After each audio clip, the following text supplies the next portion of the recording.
I'm getting mixed Raven show, old man, yo. Okay, guys, are we live? Can you guys see me? Oh, let me see. I got some audio here from the a little bit of things going on. So there's a lot of people not here right now because okay, it looks like yeah. Hello, Mike. Hey, hello to all. Okay, Kevin Tavares is in the house, so they can see me.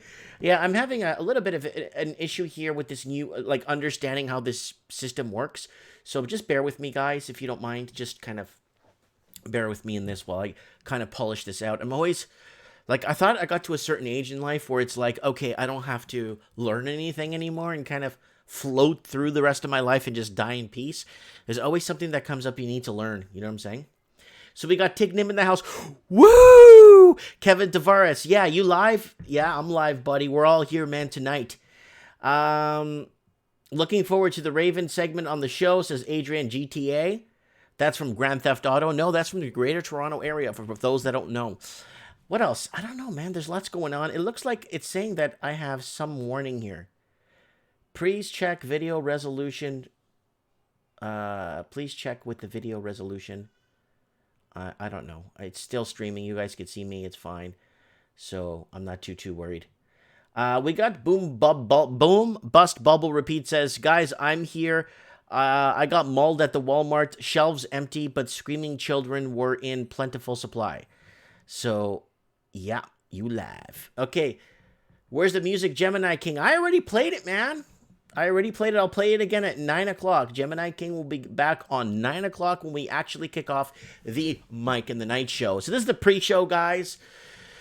And there's lots happening, guys. And there's so much disturbance in the Middle East. There's so much disturbance in India and Pakistan.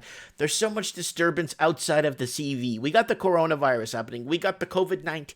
Whatever the heck suits your whatever floats your boat. It's call it whatever you like.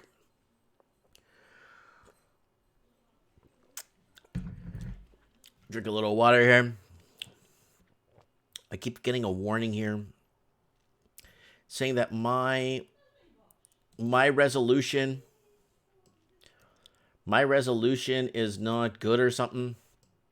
I'm not sure why. I'm just going to ignore it because you guys could see me. All right, Greater Toronto Area equals GTA. Yeah, but it could also mean to the rest of the world Grand Theft Auto. GTA 1, 2, 3, and 4, and 5. All right, so let's get back to... Okay, let me get back to the watching count. Oh, good, we got 37 people watching. All right, guys, so let's go over some channel news, what we covered this week. We got W. Pizzette saying half of Iran's ruling class has coronavirus, but they're still pretending like it's nothing. Yeah, that's true. Everything looks fine, says Tignim. EMF Protection says, should I wear my mask in this chat? Well, EMF, that's a really good question.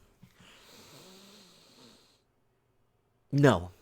But he brought up a really good topic. Should you keep your cell phones close to your face when you're talking? Should you wipe down your cell phones when you're finished talking? That's a really good question, right? Handing over cell phones. Hey, take a look at my party last night. Here, hold my phone. That's how easy this crap could transmit itself, right? We got David Xavier in the house. Ooh, hello, Mike. Hello, everybody. Yeah, it's Mike in the Night, guys. So today is a leap year. So today, again, the date is the 29th of February, 2020. Yep. And we got an action-packed show. I want to thank Three Right Guys Podcasting, a.k.a. Real German Instincts, for sending me a pile of great articles to read tonight in the news segment in what's happening on the planet that we call Earth.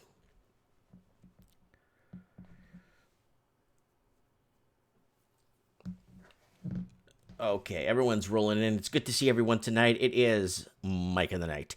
All right, guys, let's get over some channel news now so we can get to the show real quick here.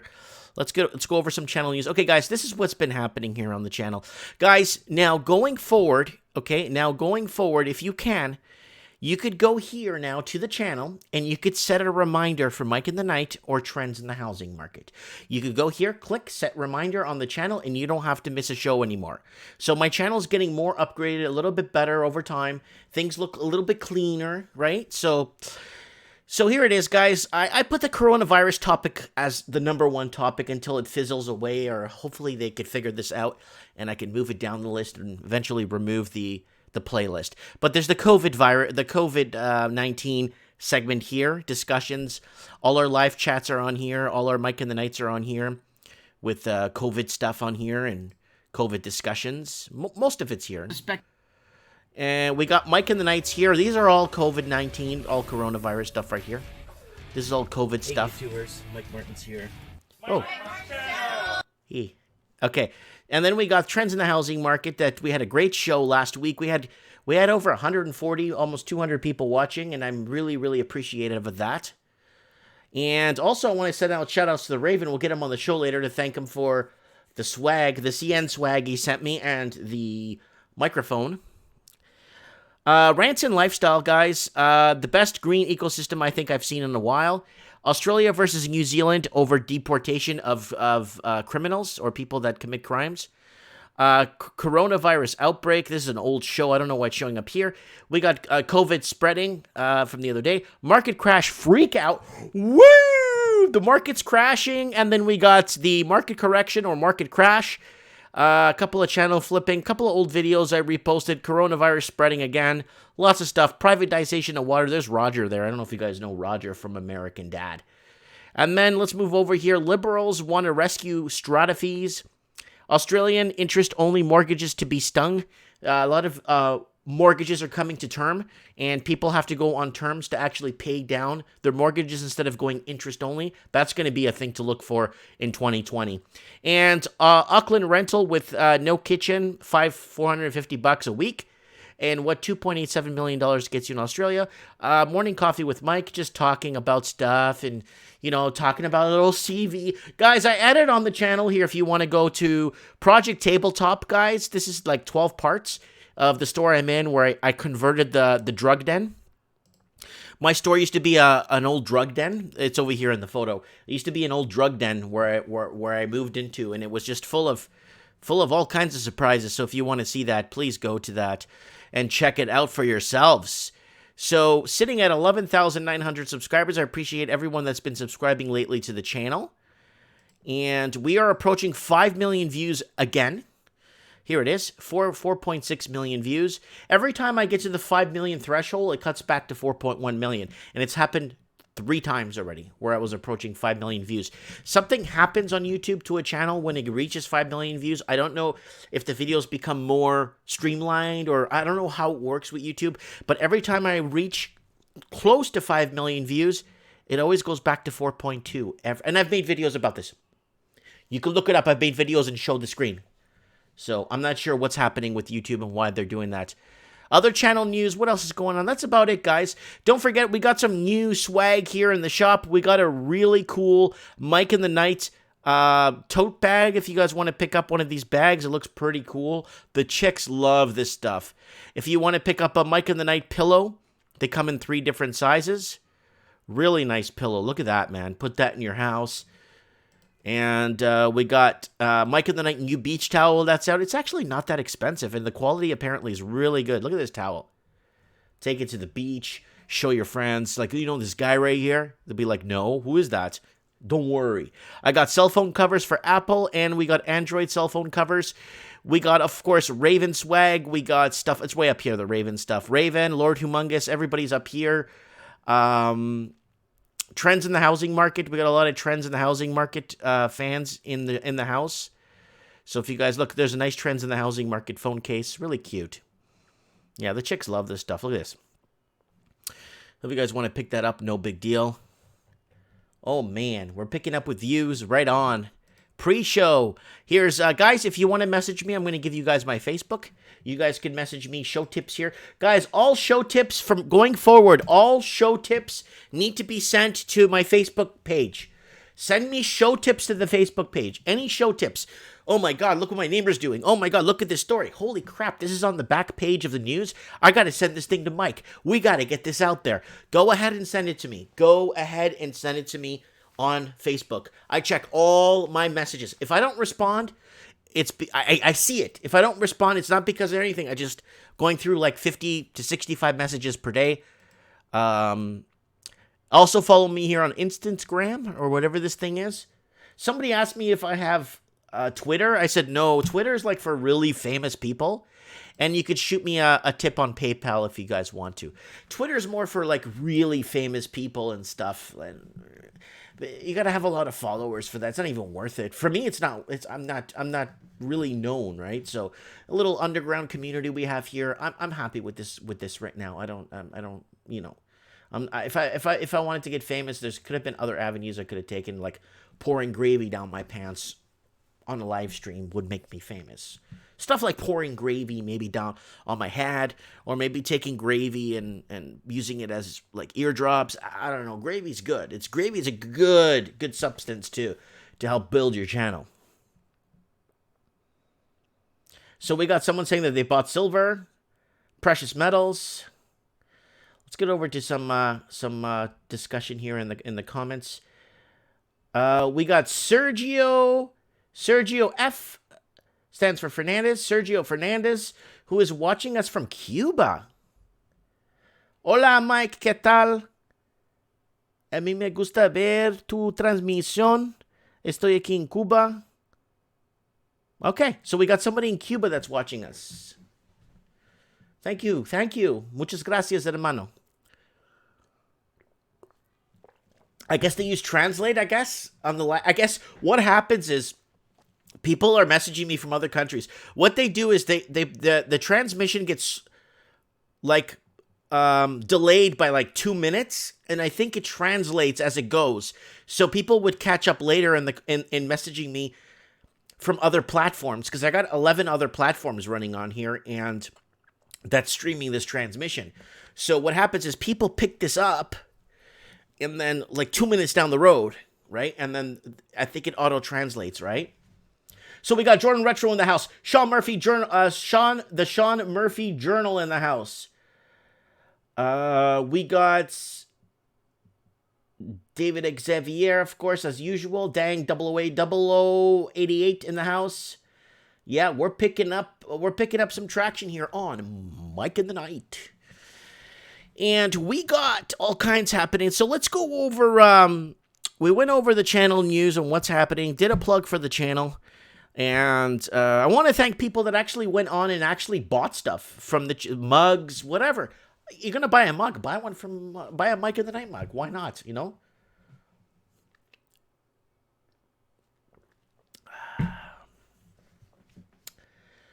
Yes, Gunter, 26 Gunter, so you can add as much as perishables and water as you can. AV 1611 says, I got rice and macaroni pasta. Thinking oatmeal's great. It comes in little packets. All you need is a bit, even if you can't boil some water, you could get the hot water tap going really hot. If you get it hot enough, put it under there for 3 seconds, pull it out, and you got oatmeal, right? You don't have to boil the water every time. You could just go a little bit and turn the spoon real quick. I've noticed that. Avoid meat as much as possible. They're saying it's passing through dogs, which it is. I'm not gonna tell you guys it isn't. You know why? Because nobody knows what they're dealing with. Nobody has say. Everyone thinks they know, but you know what? When it's something that's engineered and is designed to kill, guess what's gonna happen? It's gonna do what it's gotta do. We got Owen in the house. It's 1:45 there out east. Owen's in the GTA, the Grand Theft Auto area. Let's open the John Hopkins thing. Where's John Hopkins here? Let's open up John Hopkins before we jump into the news. It's John Hopkins. Coronavirus. You can look it up on for yourselves. Go to the John Hopkins here. Go to John Hopkins University and go down to the map. Click it, and it opens right here. And then you get the live tally right here. It's pushing 90,000. It's at 86.9. 86,983. So we got South Korea. See, remember what I told you guys 3 weeks ago? Let's take a look at South Korea. We'll monitor South Korea. South Korea will be a good gauge because I don't trust China. China could go to hell. I don't trust anything they say. It's South Korea. I would have never fathomed Italy would be second on the list. I would have never fathomed it, but it's here, right? Hey, what do we know? We know nothing. So, South Korea. We got South Korea right now. We were, was it 3 or 4 Mike in the nights ago? We were discussing South Korea. It was second place with 58 or 60. It's got 3,500. 3,500. And then we got Italia, 1,128. I would have never thought Italy would be in this list. Okay, maybe down the list, like with 10 or 8 people. I would have never fathomed Italy with 1,128. We got Iran, 593. And Iran, too. I would have never. But what do we know, right? Then we got Singapore. Singapore, okay, it's over here. It's in the middle. It's Southeast Asia, right? Then we got France with 100. We got Hong Kong with 79. United States of America with 71. We got España with 58. Kuwait, 45. Thailandia, 42. Bahrain, okay. I didn't even see that there the other day. 41. Taiwan, 39. Australia, 25. Malaysia, 25. The United Kingdom, Reino Unido, 23. Switzerland, 21. United Arab Emirates, 21. Canada, 20. Vietnam, it's not Vietnam, it's Vietnam, 16. Norway, 15. Iraq, 13. Sweden, 12. Macau, 10. Austria, 9. Israel, 7. Oman, 6. Netherlands, Países Bajos, 6. Croatia, 6. Pakistan, 4. Mexico, 4. Lebanon, 4. Greece, 4. India, 3. Denmark, 3. Philippines, 3. Finlandia, 3. Romania, 3. Azerbaijan, 3. Russia, 2. Brazil, 2. Afghanistan, 1. Qatar, 1. Nepal, 1. So it goes all the way down. Ecuador is on here. I didn't see Ecuador before. Iceland's got 1. I got a message from, it wasn't Sergey. Who was it that messaged me here off this other chat? Hold on a sec, guys. I got a chat here from, it's Melissa from Iceland. Melistana. She's saying, hey, Mike, we do have a case here in Iceland, just so you know. And she basically messaged me and told me what hospital they are being looked after in Iceland. Oh, that's from my other stream, guys. So we got a couple of streams going on. Okay, so New Zealand's got 1, Estonia 1, Egypt and Sri Lanka. Sri Lanka is the one I'm very concerned about. I don't understand. It's in a very remote area, and this is a very good area to kind of watch, and I'll tell you why. 1, it's completely out of the way from everything. It's an island, okay? It's a good one to watch because you could see if it multiplies in there, especially if they closed off all traffic going into the country and out of the country. This will be a good gauge to see how many people, if it's person to person, if that one person does get cured, does it return? And if it does, that's a really good clean slate right there. We were originally throwing South Korea as a clean slate. Like, it's a clean slate. We had 50 cases 3 weeks ago. It's a clean slate, 50. I don't think South Korea is going to lie. I think they're going to be forthcoming with their numbers, and it's at 3,500 already. So with all the back and forth movements around the world, let's look at Sri Lanka now. Going forward on the show, Sri Lanka's in last place, so I bet it's in Colombo. So we'll follow that one going forward. Then this one, it's kind of good because, like I said, so isolated, right? So we'll see what happens. Then if that gets hit, then we'll follow the Azores over here in the middle of nowhere and see if it goes in and out, what happens with it, right? So here it is, guys. Damn. Man, I was really looking forward to go to the Philippines with my wife. I was looking forward to have a vacation. And we booked this before. It's You don't expect these things, right? And now good luck getting a refund from Filipino Airlines. That country could be 10 feet underwater and they'll still won't refund you your ticket. That country could be like off the map, like underwater, sunken, and they still won't give you a refund. All right, guys, we're getting ready for 9 o'clock for the Mike in the Night. We're going to kick off the news. Once we get into Mike in the Night, we'll kick off the news. We already did the channel news, and we did a little bit of a channel plug. But, man, who wants to deal with this, man? This is stressing people out that shouldn't be stressed. This is putting people in awkward positions, right? I'm in that position. Like, I'm in a position where we booked a trip to the Philippines. Now I can't go. Like, it's like... I didn't expect this to happen, right?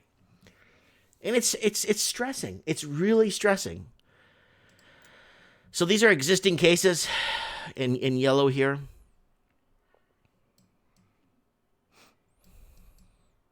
And then there's just cumulative confirmed cases here.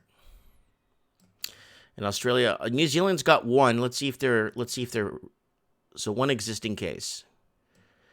And then we got Sydney, Brisbane, Melbourne, and where's this place here? Adelaide. And then we go over to Southeast Asia. We got, Singapore. Philippines has got, I think, 3 or 5 cases. 3 cases, 1 death, 1 recovered, 1 existing. And then you go over to Henan, mainland China. They got 168 in that province. You go to Hong Kong. They got 95. You go to Guangdong, mainland China. They got 1,300 confirmed, 7 deaths. So where are all the major deaths coming from? It's coming from here, from Wuhan area, right? Yeah, it is. There it is. 66,000 confirmed. Wow. That's one place, honestly, guys. That's one place you guys don't want to be. You don't want to be here. You don't want to be anywhere in Southeast Asia right now with the way things are going.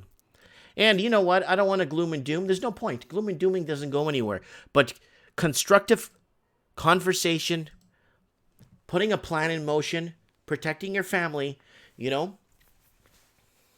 I think that's key. I think, remember G.I. Joe or G.I. Jose? Do you remember that show? Knowing is half the battle.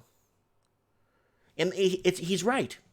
Knowing your surroundings, knowing what you have, having a bug out bag, having preparedness, having a city, a map in your backpack, already zoned out, where to go, places to meet up. Have a plan in motion with family. So family knows, guys, if we get split up or something happens or metro goes down, I can't pick you up, we all meet here, or we meet at this place, or we all meet here as a family. Always have preparedness in place. You never know, because it could always work in your favor. It's good for nothing to happen and then be prepared, than something to happen and you're not prepared. It's just basic common knowledge. Okay, let's go back to the comments here before we kick off the Mike in the Night song for the night. Biggest Chinatown in California is in Bay Area. I think, I've been to that one. I have been there myself. It was pretty big, but the one in Vancouver is pretty big too. It's huge.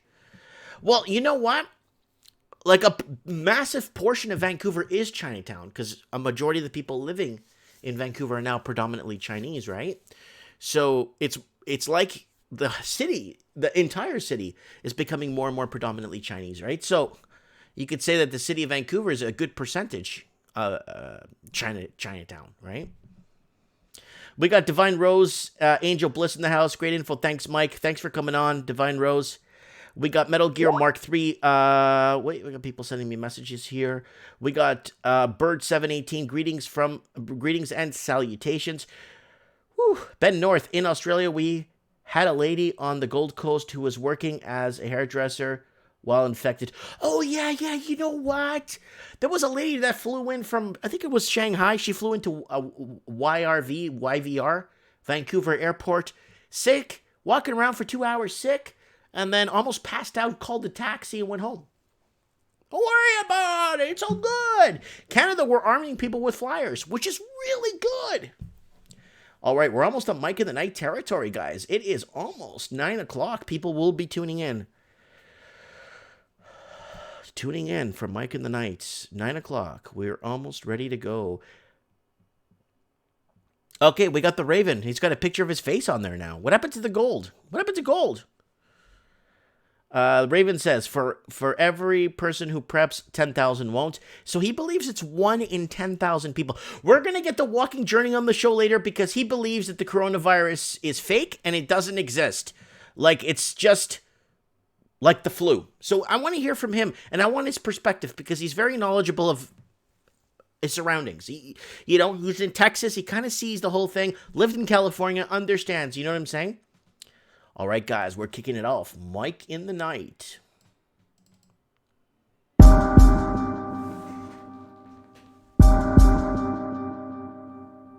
Gemini King, Mike in the Night, and the Gemini crew. Ooh.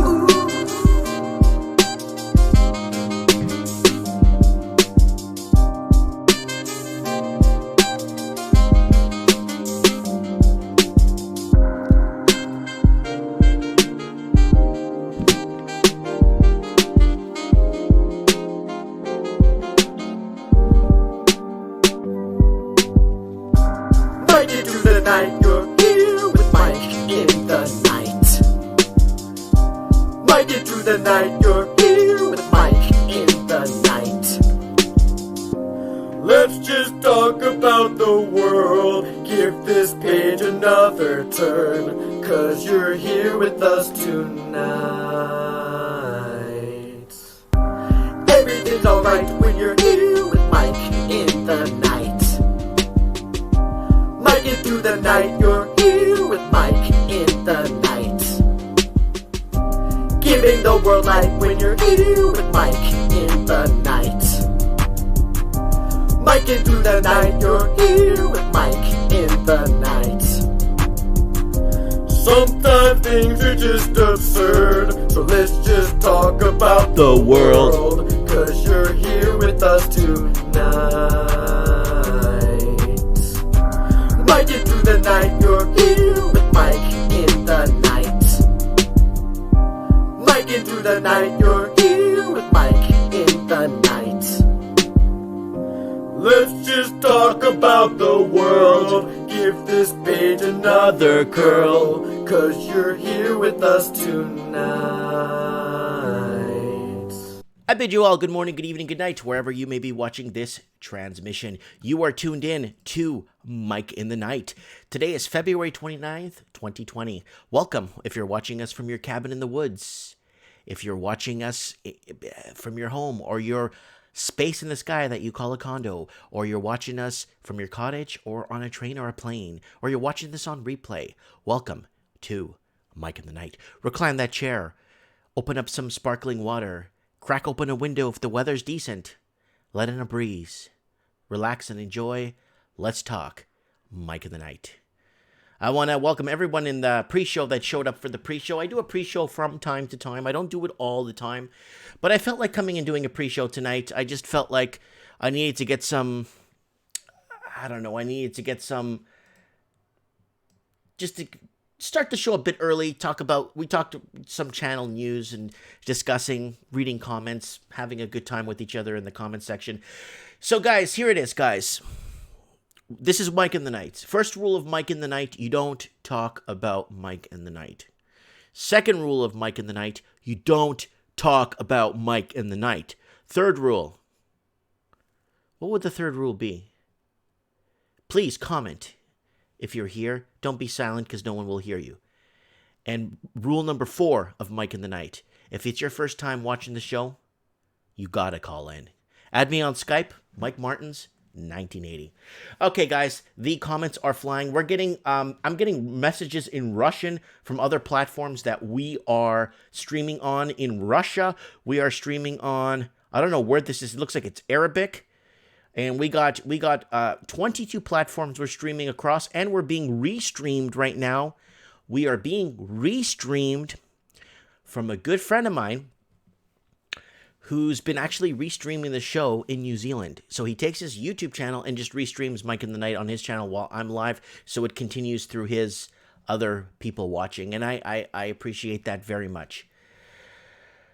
Okay, so we got Solid Extra in the house. We got Dan Setrov in the house.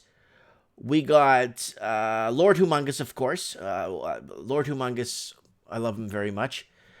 Steve Stevens, I love everybody. I love all you guys. Don't worry. We got Boom Bubble Bust Repeat. He's got a story and a half. A story and a half out of Walmart. And then we got Tig Nim, of course, in the house. We got Aladdin Hall. Wow, so many people. Bird Wants 718 in the house. Machronicle. Guys, don't forget to check out his channel. Please don't forget to check out his channel. Steve Stevens, everybody in the house. Okay, we're good to go.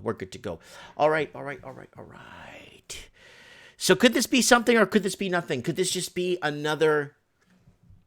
Could this be a masking or a front? Like the Raven has said many times, Mike, this is just a front for them to correct the markets or crash the markets and blame it on our friend COVID-19 or AKA coronavirus or the Chinese flu or the Kung flu, whatever you call it. Whatever you feel comfortable calling this damn thing. So let's go over some news before we hit the main stories here tonight that we got picked out for you. I want to thank the Three Right Guys podcast for basically lining up my news for tonight, giving me a lot of good articles and stories that are happening all over the place. It's 2020, guys. January, 4 weeks, right? Or 5 weeks. January, February. We're 8 weeks. We are 8 weeks, respectively, in the year. 8 weeks. Not 8 months. More crap has happened in the last 8 weeks than happened in all of 2019. Why? I said I'm going to make that t-shirt. I survived 2020. And on the back, I'm going to put everything. Fires in Australia. Locusts. Market crash. COVID, all the stuff that's happening, I'm going to put on the back of the t-shirt and then scratch them off one at a time to show I survived all this crap. Markets were like Super Bowl this week, says the Machronicle. So we got this baby open. We'll go over that later. Let's go over some news. 33 Turkish soldiers confirmed killed in Idlib airstrike in Aragon. Chairs emergency meeting in Syria. Again, very big unrest in the Middle East. War of nerves. Turkey goes all in to stop Syrian advance in Idlib, but will it end to an all-out war? It probably is. And Turkey wants to go in. Turkey wants 5 to 20 miles of Syrian territory further in, right? We got a mob for blood. So this is from the Routers. A mob out for blood. India's protests pit Hindus against Muslims. And remember, divide and conquer, folks. People just out for blood. And out for blood. You know why? Because human beings, whatever their differences are, technically could live side by side with each other with no, you don't like your neighbor, don't talk to him. You don't have to, you know what I'm saying? It's like, it's divide and conquer strategy, right? That's in the news. Let's move on. Death toll from Delhi's worst riots in decades rise to 38. New citizenship law has triggered days of violence between Muslims and Hindus. Again, the death toll is rising, and there's women fighting. And there's women police. It's all women. Wow. And they're going from days and days of violence. Wow. And riot police pulled from Greek islands after clashes over new camps. Again, there's camps. Riot police have been pulled in, and this is in one of the islands there. Greek islands, right? Yeah, Greek islands there. And let's move on to Zero Hedge. Illinois report another presumptive case of coronavirus, bringing its total to 24. Washington declares a state of emergency after first U.S. death. Live updates. We got, meanwhile, at Costco in Brooklyn, the hoarding begins. Oh, yeah. The Trilateral Commission using a crisis as an opportunity to reform. We talked about that in the show many times. The country's best and worst prepare for an epidemic. We already got that covered. I already opened that link for us to read. Trump and the politics of the coronavirus. Tom Steyer drops out after getting spanked by Joe Biden in South Carolina. I have no idea who Tom Steyer is. Never heard of him till now. He looks like Bob Euchre. Wealth of the world's 10 richest men now greater than the GDP of the 85 poorest countries. Of course. The public doesn't decide the nominee. The DNC leaders move to limit Democratic choice in the convention. That was scheduled to come. After the market's week from hell, here's a list of who was perking. 24 under fire in California. Santa Clara forms gun confiscation team. Oh my God, why are they taking people's guns for? You know, a lot of people don't use these guns. They use them for their property, protect their property, and they use them for hunting too. People hunt. These are all hunting rifles here. These are all hunting rifles. People hunt. Bernie boards the wrong private jet, an awkward senior moment. Good old Bernie. A study suggests that moderate drinkers live longer than those who totally abstain. You know what, guys? I'm not even a moderate. I drink maybe once or twice a year. Last time I drank was with you guys when I went live. I drank a whole bottle of vodka of Grey Goose. I don't know if you guys remember. I started the bottle. It was full, and I opened it, and then I drank the whole bottle with you guys. And everyone would come on the chat. Man, are you drunk? Joe Biden wins South Carolina primary. Trump says end of Bloomberg's joke campaign. 2020 crash. Complacency came before the fall. Yeah. You don't say. And Trump exposes dishonest media. Critics insist we're super prepared to handle COVID-19. I believe... Oh, this is an important one. Pay attention to this one, guys. 81% of South Korean end-of-days worshippers test positive for coronavirus. So it's that cult that was forming in South Korea, and they're saying that 81% test positive for CV. Now, in the last 4 weeks, where did all these people go? If they're positive, they got it. But where were they the last 3 weeks? Where were they going? Malls, nightclubs, libraries, airports, train stations, bus stations. Unless they live in this is a compound and they just live in here. Like they just live in the compound and they never leave. Like Georgetown, what's that? That guy in Guyana there. They drank the Kool-Aid. Don't test, don't tell. Iran blasts U.S. offer to help fight the coronavirus as political psychological game. Now, did China close the first lab to sequence COVID-19 out of fear it would lose bat soup narrative? That's a good question. All right, guys. Now, I kind of want to bring something up before I go back into the comments here real quick. Okay. This is what we have confirmed. Okay? Confirmed. The question is, what happens to countries like Papua New Guinea, where they don't have proper... I don't even know if they have proper test kits, to be honest. I don't even know if they even know what they're testing for. But does Papua New Guinea have test kits? If so, are they testing people for it? How many people in Papua New Guinea have this virus? See, we don't know. This is the problem. We're being told 86,983, but what about areas like little small pockets of Australia? Let's say in Darwin. Okay, a bunch of people came in from, let's say, Shanghai in the last 2 weeks. Okay, but are they testing for COVID and thing? Are people dying of pneumonia, for example, like the average flu, but they're just writing it up as pneumonia, blah, blah, blah, and, you know, it just goes with the flow.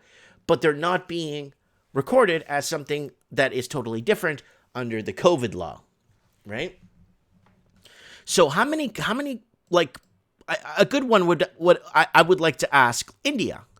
India has what, 1 case? 3. And 3 recovered. But what if it's just the 3 they tested for and put them into incubation? They felt fine. They went home.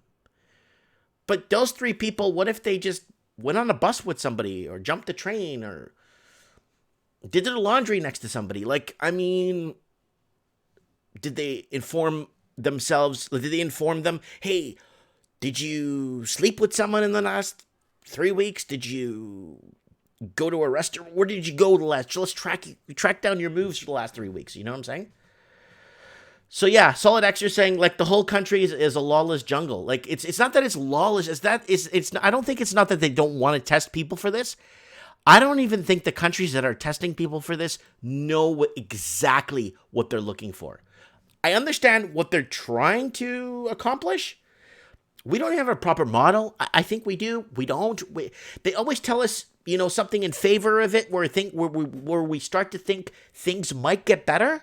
So we feel better, and then things come up the next morning, you wake up and you see all this crap on the news again. So we got Lord Humongous saying that the Pope has the virus.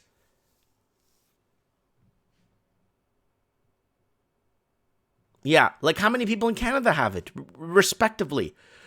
Just because people aren't being tested for it doesn't mean people are walking around with it. People are walking around with this, and realistically, right? Maybe in the United States, they're doing a different procedure where somebody comes in with the symptoms and they diagnose them, look at them, and kind of maybe this person has this. So look at all along the whole entire West Coast, right? This whole area is very predominantly Chinese. Remember, the west part of the United States is the gateway to Asia, right? And you got a few pockets of Texas here. You got Mexico, and then you got New York. Oh, it's Massachusetts. Yeah, it's Massachusetts. 1 confirmed, 1 recovered. But then the 1 confirmed guy that was confirmed that had it, did he not talk to people for 3 weeks? Didn't he go to a restaurant, maybe take his family out in the last 3 weeks? Yeah, Ben North has got it right. It's the silent carriers in the comments there. So I got, what's his name? Sergey here, who's in St. Petersburg. He's telling me this is, Mike, the government, this is from another chat, guys, saying the government lied in Russia. We probably have more cases than they say. So it doesn't auto-translate. Sometimes it doesn't translate. Thank you, Sergey. Let us know what's happening in Russia, please. Okay, we got, I'm in the USA, we're screwed. It says, could be nothing.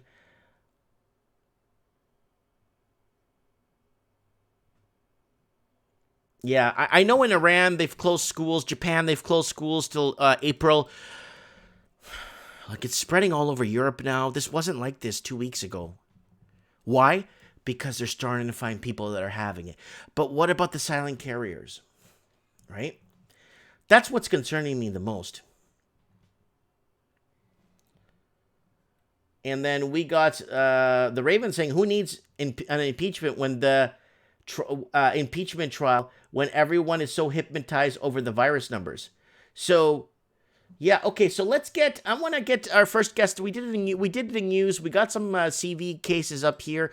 We went over Zero Hedge. We went over the news. So here it is. Let's get over to the coronavirus discussion now in the news. Coronavirus crisis. Former ambassador to Vatican dies as virus rips through the world.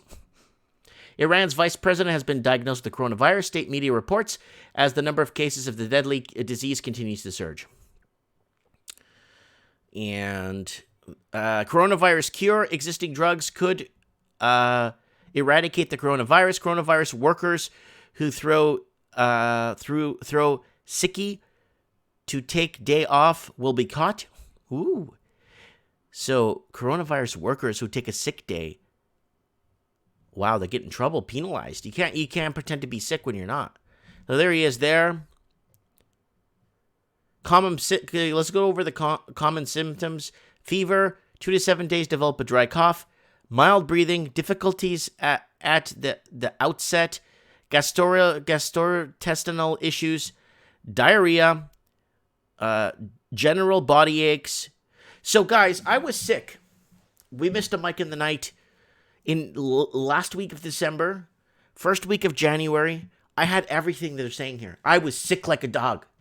My body was in pain. I got sick. I got better. I went opened my shop. Got through the end of the year. New Year started. I got sick again. And it was worse than the first time. And I was bedridden for 2 days. I got better. And then that's it. I got sick back to back. But this is everything that they're saying here is what I had, right? And this was early January.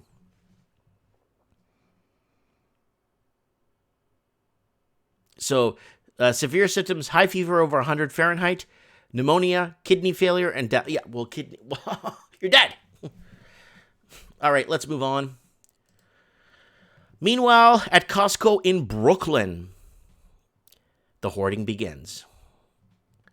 So this is the Costco video here. So there's a lot of people. Wow. Wow.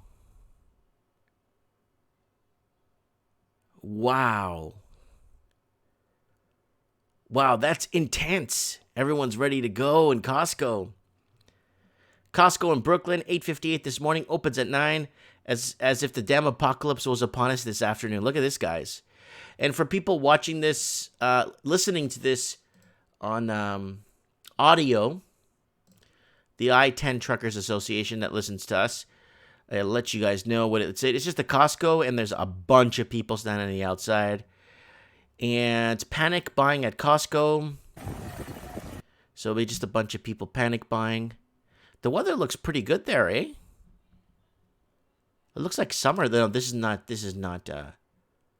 Hawaiian. This is Hawaii. Okay, I'm like that's wow. It's like summer in you. No, this is Hawaii. The guy's picking his nose there. Yeah, this is in Hawaii, guys. So nobody panic. There you go. You got big numbers there. Look at that. Oh, she's on the phone. There you are. I don't see too much. There's a typical Costco in Canada. We don't have a lot of stores to choose from.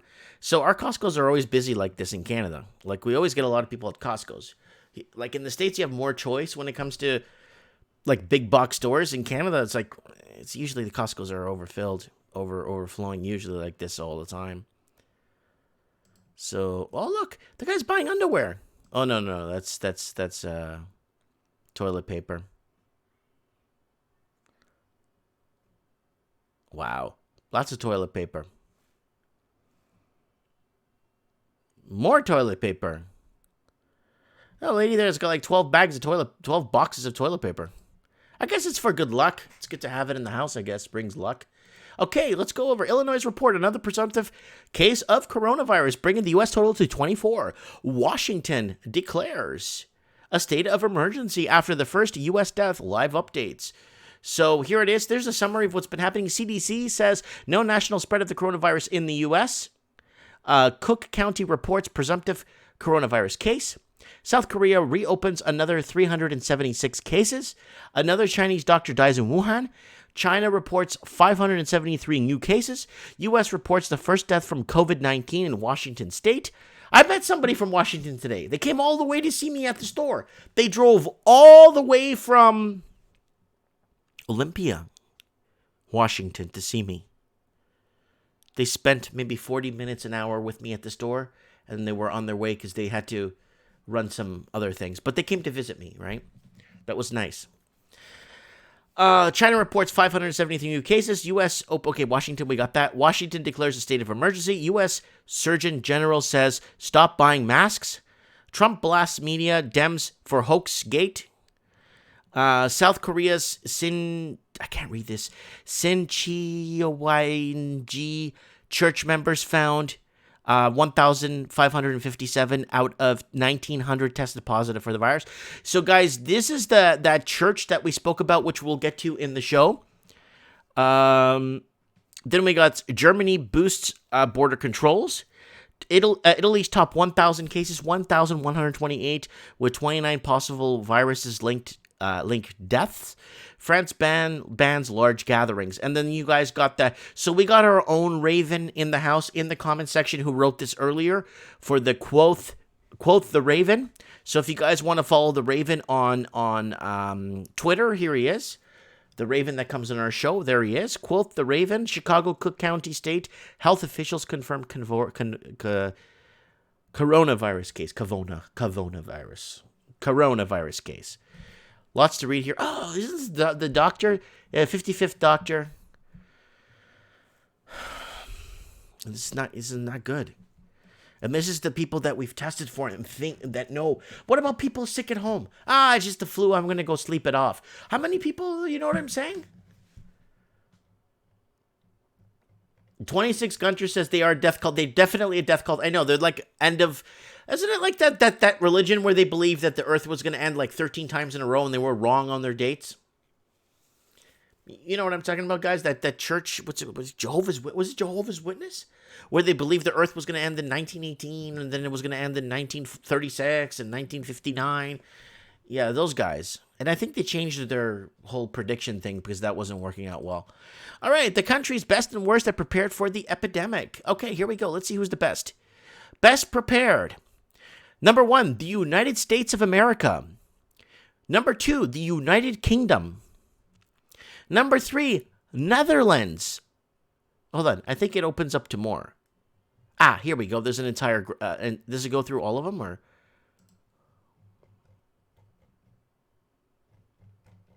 Okay, well, let's just go back and read it off there. The worst. At the bottom of the list.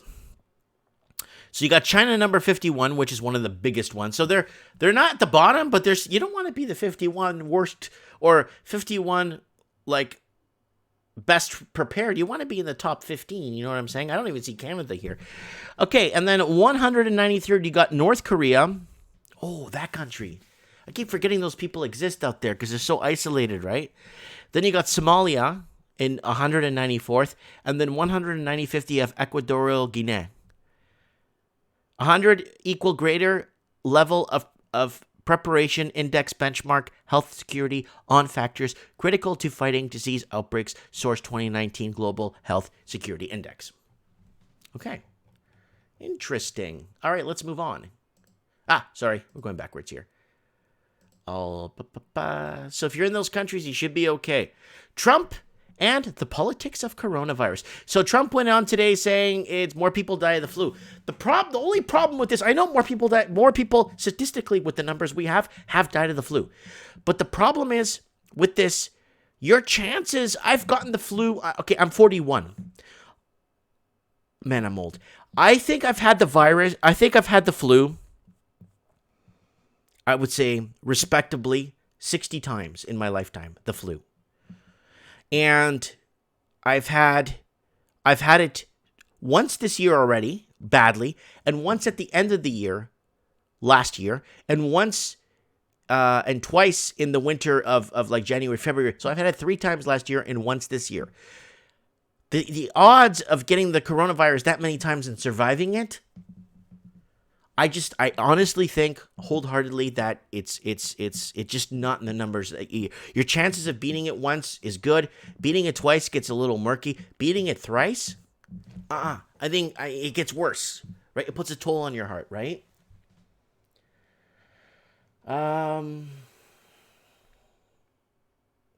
Just trying to see who we got here on the Skype here. We can start getting on the show. Okay, we got the comments here just flying by. What's going on, guys? Okay, we got Tignim, Me Too, 1611. We got as long as the hydro stays on, most people will have water. That's Supreme Canon in the comments, by the way. He was in the show last week.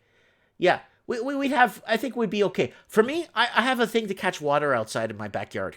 I have it. It has a tap on it. I could just boil that water. It's rainwater. I could boil rainwater if I have to, right? If they shut the water off, right? My problem is, okay, we got Liam. Liam, he's going to be coming on the show in a few minutes. He'll be coming on the show in a few minutes from Australia to give us an update on what's going on. But I'll be really, really frank with you guys. Preparedness is key. And I've said this at the beginning of the show. Knowing is half the battle. I don't know if you guys ever watched a TV cartoon called G.I. Jose. Knowing is half the battle. You know, knowing and preparedness, you already won half the war. You just have to initiate and put plans into place with it. Make sure your family's taken care of. That's the key. Key is family. So we got Cody Z, virus tip. I am hearing hydrogen peroxide, iodine in a mixture. My wife will die through her heart. What? Liver bone from having, I don't know what, through her heart, lungs, and liver. 26 Gunter says old people are the most vulnerable. Yeah. And kids at a certain age, their immune systems still aren't built up, right? Metal Gear Mark 3 says, I know, GI Jose. All right. So there's all this rhetoric and talk. Politically, they're always going to talk it down. They have to talk it down, right? You know how it works, guys, when it comes to politically. Let's move on. 81% of South Korea and 81 of South Korean end of days worshippers test positive for the coronavirus. So here they are. So obviously they didn't manufacture this. I'm not getting this. I'm not did they go to Wuhan? Did somebody go there and then come back to here? Did they prepare something? What? I don't understand how it's so heavily infiltrated just in this one organization, right? That's what kind of throws me for a curveball. I mean, if from Wuhan to South Korea is about 3,500 miles. So, 2,200 miles, 3,500 kilometers. I'm just trying to figure out how it got penetrated there so much. They don't speak, they're two different languages. The odds of someone going into business there that's preparing to end their life cult, the odds are just looking at it, right? Okay, we got lots of people. Someone saying in the comments right now. All right, let's move on. Pope skips planned mass with Rome. Priests due to slight illness. So again, when you start seeing the Vatican seeing problems and canceling certain things, yeah. So here it is. I got this open here for the latest news on coronavirus here in the last hour. So we got third case. Third case in the Chicago area. We got testing for coronavirus in Florida. The Florida Department of Health says that as of Saturday, people with the symptoms of the coronavirus so people will be starting to be tested for it. So, like I said, they don't know what they're really testing for. That's the problem. We had a ground. We put a ground together. Okay, 4 or 5 Mike in the nights ago, we set a ground level, and we chose South Korea as the ground level. Well, so we came to an agreement in the comments that South Korea's got 50 cases. This was 3 weeks ago. They're a good ground level to kind of gauge. They seem transparent with their news. They seem wholeheartedly honest about trying to cure this damn thing or fix this problem, right? I don't care about what the hell China says. China can go to hell. They lie about everything. They mistreat their people. They persecute Christians. They're a majority of that whole, communist party. They're all a bunch of losers. You know what I'm saying? They're saber rattling against countries and making agreements and with the Silk Road and ripping off other poor countries and loaning up. China could go to hell. But what I'm saying is, we used South Korea as kind of like a ground floor. They were second on the list with, I think it was 58 cases 3 weeks ago. They're at 3,526. And that's probably what they tested for. See, what I would like to know, this is what I would like to know. Of the 10,000 people they tested, is this 3,526 confirmed cases of 10,000 tested? Is this 3,526 with 50,000 tested? Is this 3,526 100,000 tested? If it's 100,000, but if they tested 5,000 people and 3,500 came back, we got a problem here. And I'm not trying to gloom and doom and pull an AMTV because these guys don't know if they're tricking or treating. A lot of these countries, they don't know what they're looking for. That's why we need to kind of open our borders with information and kind of share some intelligence on the matter. Steve Stevens says a serpent caught the virus. I thought it moved from China a while ago. Sorry, Mike. Too much Aussie slang. Vaporizer and hydrogen peroxide and 3 drops of iodine from the chemist. This will burn through active infection in mouth and lungs. Interesting. Too much Aussie slang. That's okay, Cody. That's okay, man. I love you, man. Don't worry. All right, let's get Liam on the show, our first guest. He's been waiting in the sidelines to come on the show. He's been messaging me all week. We need to get the walking journey on from from Conroe, Texas. Katie, Conroe, man, I'm so out of it tonight. He says it's all propaganda. It's not real. The Raven feels the same thing. The Raven believes that this is just a front. But again, just guys, just hear me out. 79,824 mainland China cases. But what if they only tested 100,000 people? That's what I'm afraid of. That's what, about this virus, that's what's keeping me up. They're not telling me how many were tested.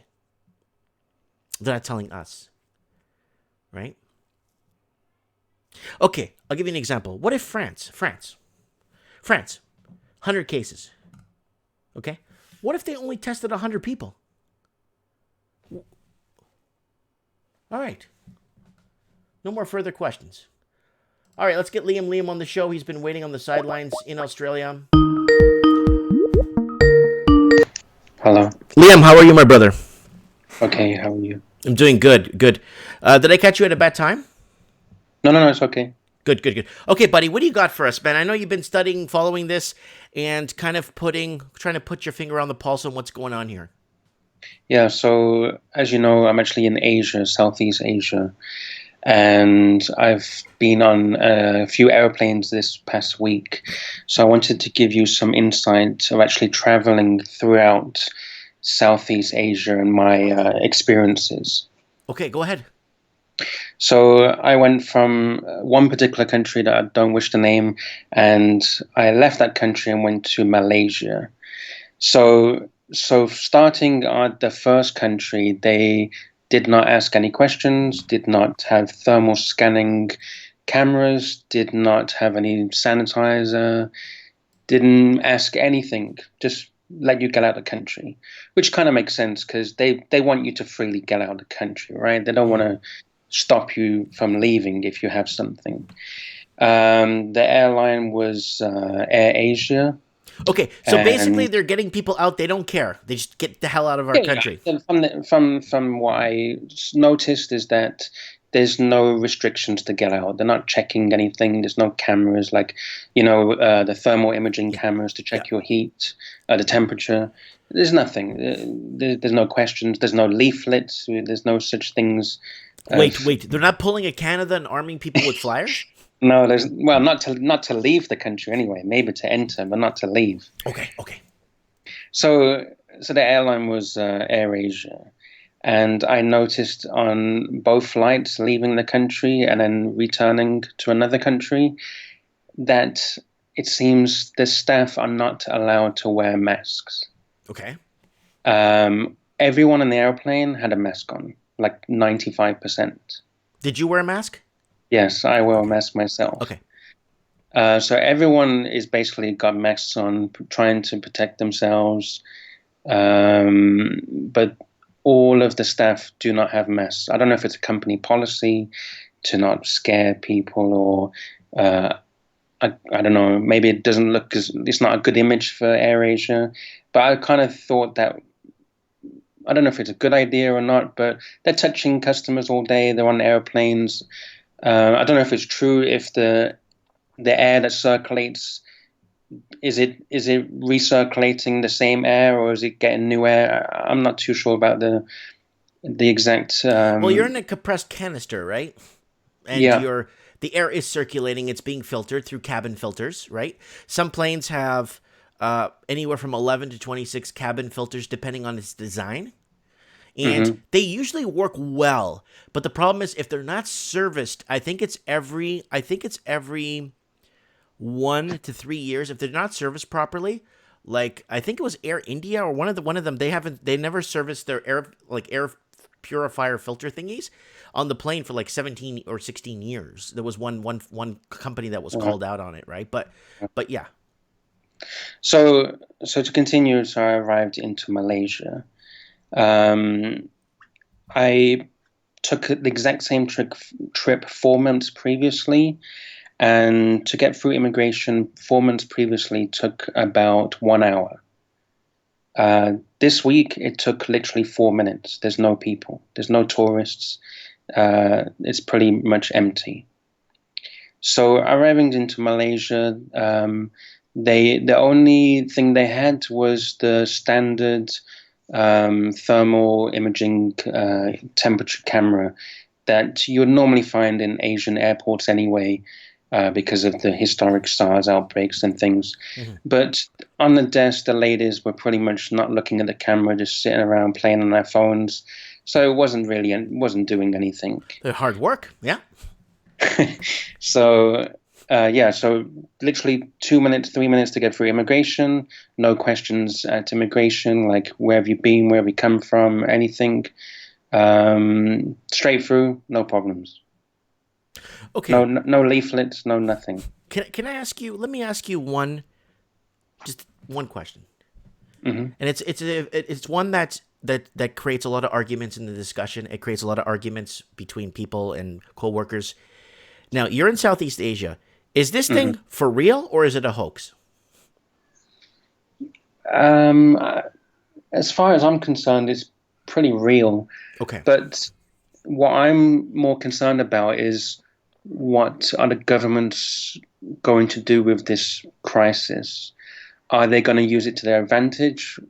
Because, as you know, they don't let a good crisis go to waste, right? Yeah. Yep. Are they going to use this as an advantage to bring more draconian measures or more tighter controls? More, we don't know what they're going to do to use this as their advantage, right? Okay, can you tell us? So you got to the airport. The people looking at the screening cameras didn't really care. Airports look empty.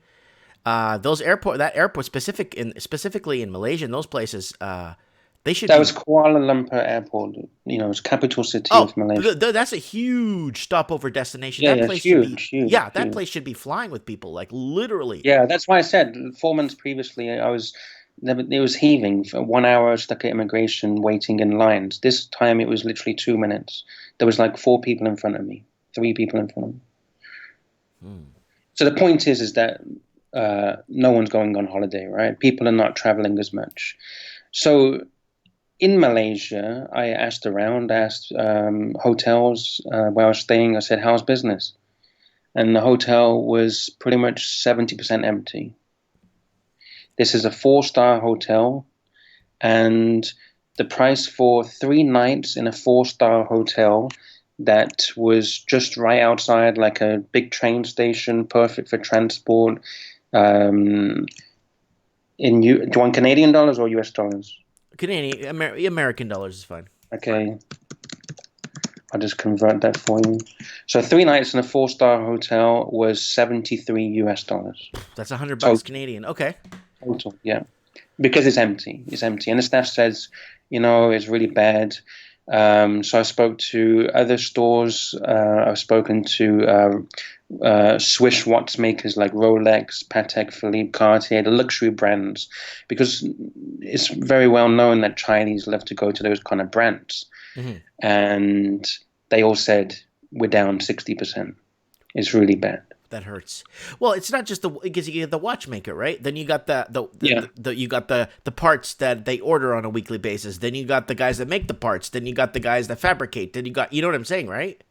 Yeah, but I feel that with the luxury brands, the Chinese were really helping their market for the last few years. But now the Chinese are not buying, they're going to hurt.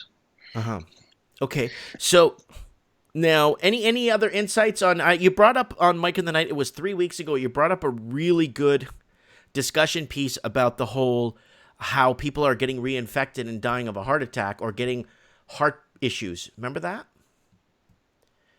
I don't remember about heart issues. Or heart attacks. Do you remember that? Or No, I don't remember that. okay. I think it was 26. I think it was somebody else that brought that up the last two shows ago. I thought it was you. Okay, I'm sorry. So that's okay. so you Southeast Asia, you're roaming around, you're taking care of business, and do you feel the eeriness around? Do you feel like, I mean, you get off the airplane, you're walking by those cameras, and you got a bunch of girls. They're hanging out, they're laughing and giggling and playing on their phones. They're not checking anyone. Were they at least giving you a flyer to warn you? Or No, nothing. Well, they're looking at their phone, right? They're too busy playing with Facebook. And I don't know. I'm sure you've been to Southeast Asia, yeah, right? I have. Yes. They're addicted to their phones in Southeast Asia. They're literally addicted. Wow. Everywhere you go, everyone's sitting on the phone. Interesting. Yeah, well, in Uh, Thailand, when I was in Thailand, yeah, there was a couple of people on the phones, but I wasn't. Yeah, interesting. A bit at so Taiwan, I think. Yeah, when I was another in Taiwan, everyone was on their phone. another big thing that I noticed is that I went to Chinatown in Kuala Lumpur. And Chinatown there is basically a big fake market. So you can get all your fake Louis Vuitton handbags and Ooh. your, your fake Gucci purses and all that kind of stuff, right? Mm-hmm.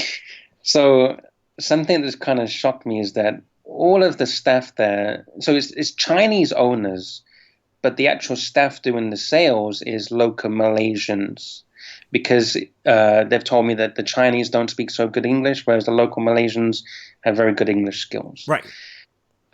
So I was kind of shocked that the people selling in the market kept touching the customers. Okay. Even though they told me that business is so down, they know about the virus and they're like, oh, the virus, there's no customers. And I said, dude, why are you touching me? Because he kept like touching me. I said, there's a virus, right? He's like, oh, okay.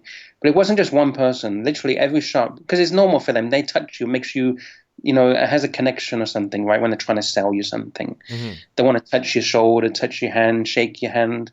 And they kept doing it. They kept doing it, touching. And I felt so uncomfortable. I'm in the middle of Chinatown. There's Chinese people from probably Korea, Japan, people from all over the place. Because this is like a tourist hub to get your fake bags and stuff. And I was pretty scared there. Felt pretty uneasy. Interesting. But was there going on to anything on posts? Was there notices on posts? Wear a mask. Was there anything going on? Like where they would tell? There was one thing Okay. I sent to you on Skype a video that I took personally. If you look on Skype, literally about 3 messages prior, there's a video you can click on. Okay, where's the video? Okay, people feeling Shenzhen. It's the one with the girl? Yeah, the one with the girl. All right. And it's a video. Hold on, let me open this up. You filmed this yourself? Yeah, this is myself. This is my own personal video. It was on the underground station. Frequent wash hands, instant germ kill, sanitizer. Go to doctor if you have cold or fever. Home rest if you are feeling ill. Issues. I can't even read that fast. Please use soap nearest near you. Ooh, Sailor Moon. That's the only thing I saw. That was just like an advertisement. That was the only thing you saw in the whole country? Yeah, that's the only thing I saw. Wow, but it looks pretty dead. The train's empty. Yeah. And most people got masks on the train.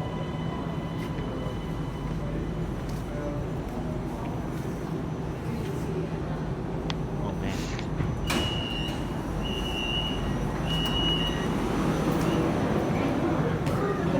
And usually this train will be slammed. Yeah. This was like in the morning. Yeah, and people would be going to work, right?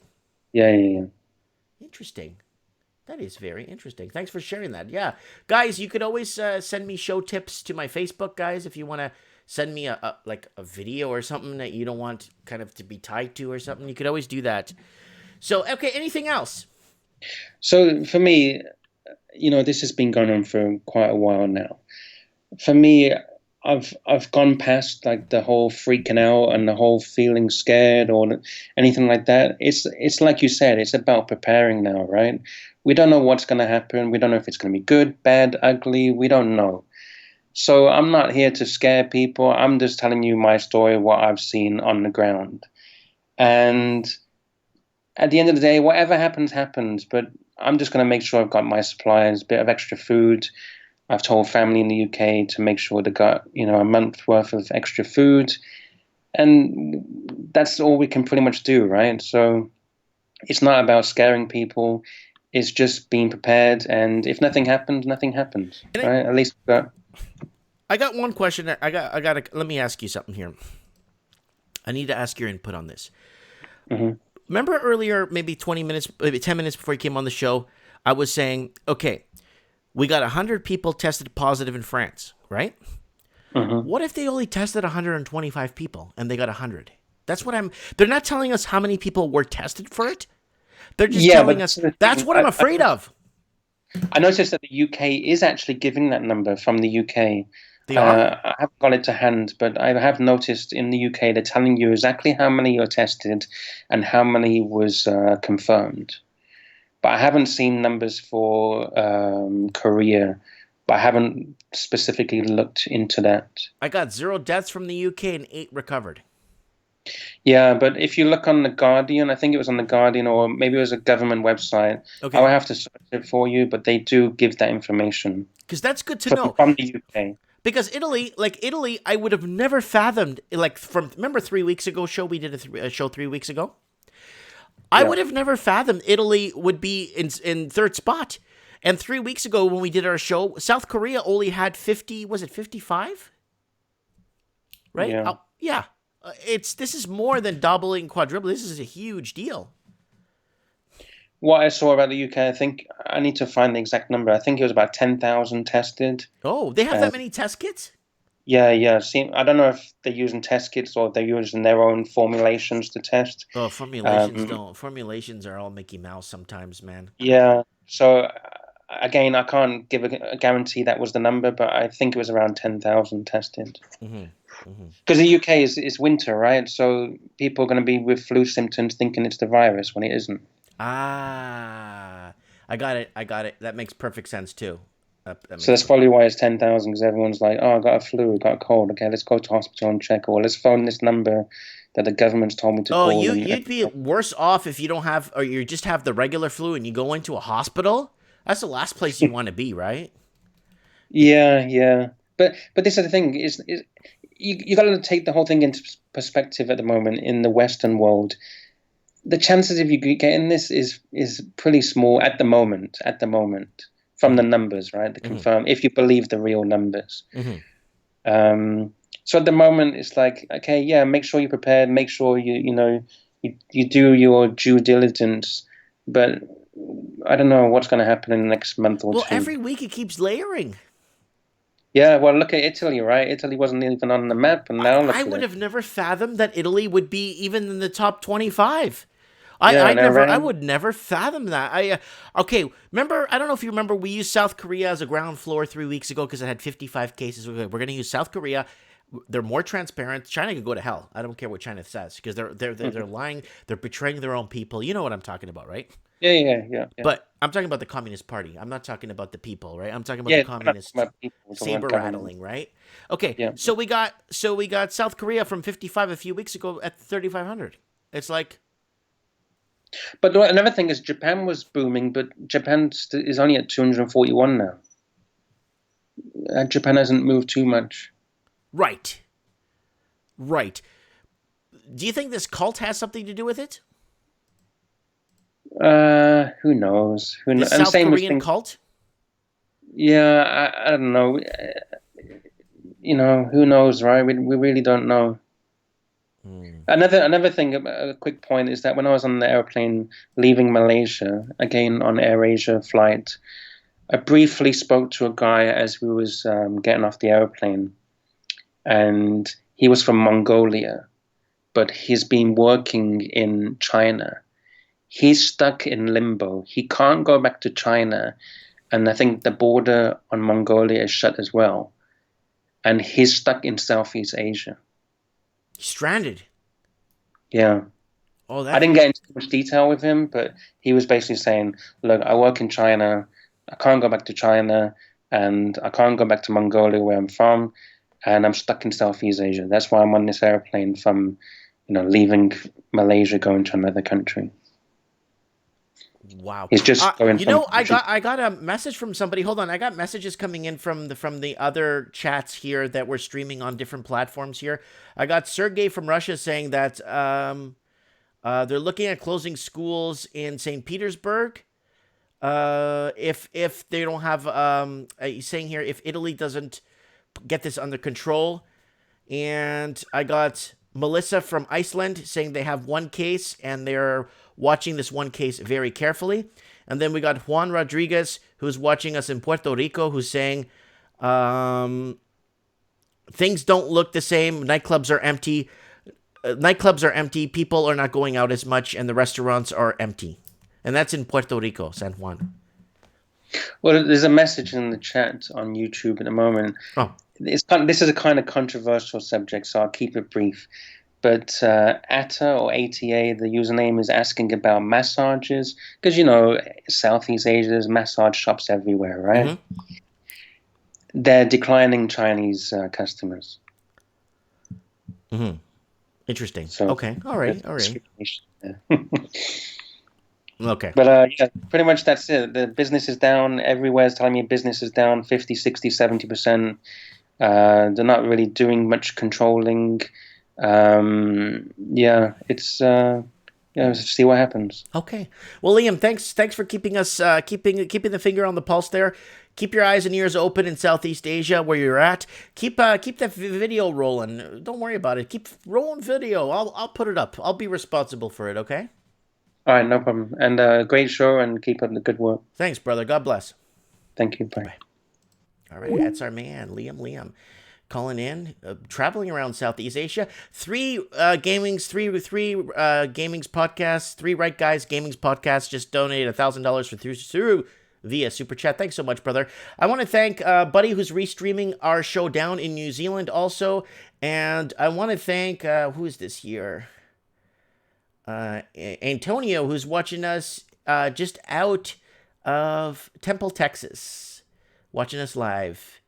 So we're streaming on 22 other platforms. A lot of them I'm getting comments in, and it looks like Arabic, and a lot of it's in Russian, though. I can't read it. The alphabet just looks different. It's supposed to be different. All right, guys, so let's keep going here. I want to get Walking Journey on. He said he'll come on the show. I'm not sure. Let's see what's going on. He's in Texas. I need to ask him what is going on, because he's saying that this is just a hoax, that this is not real. Nobody panic. There's nothing to worry. There's nothing to see here.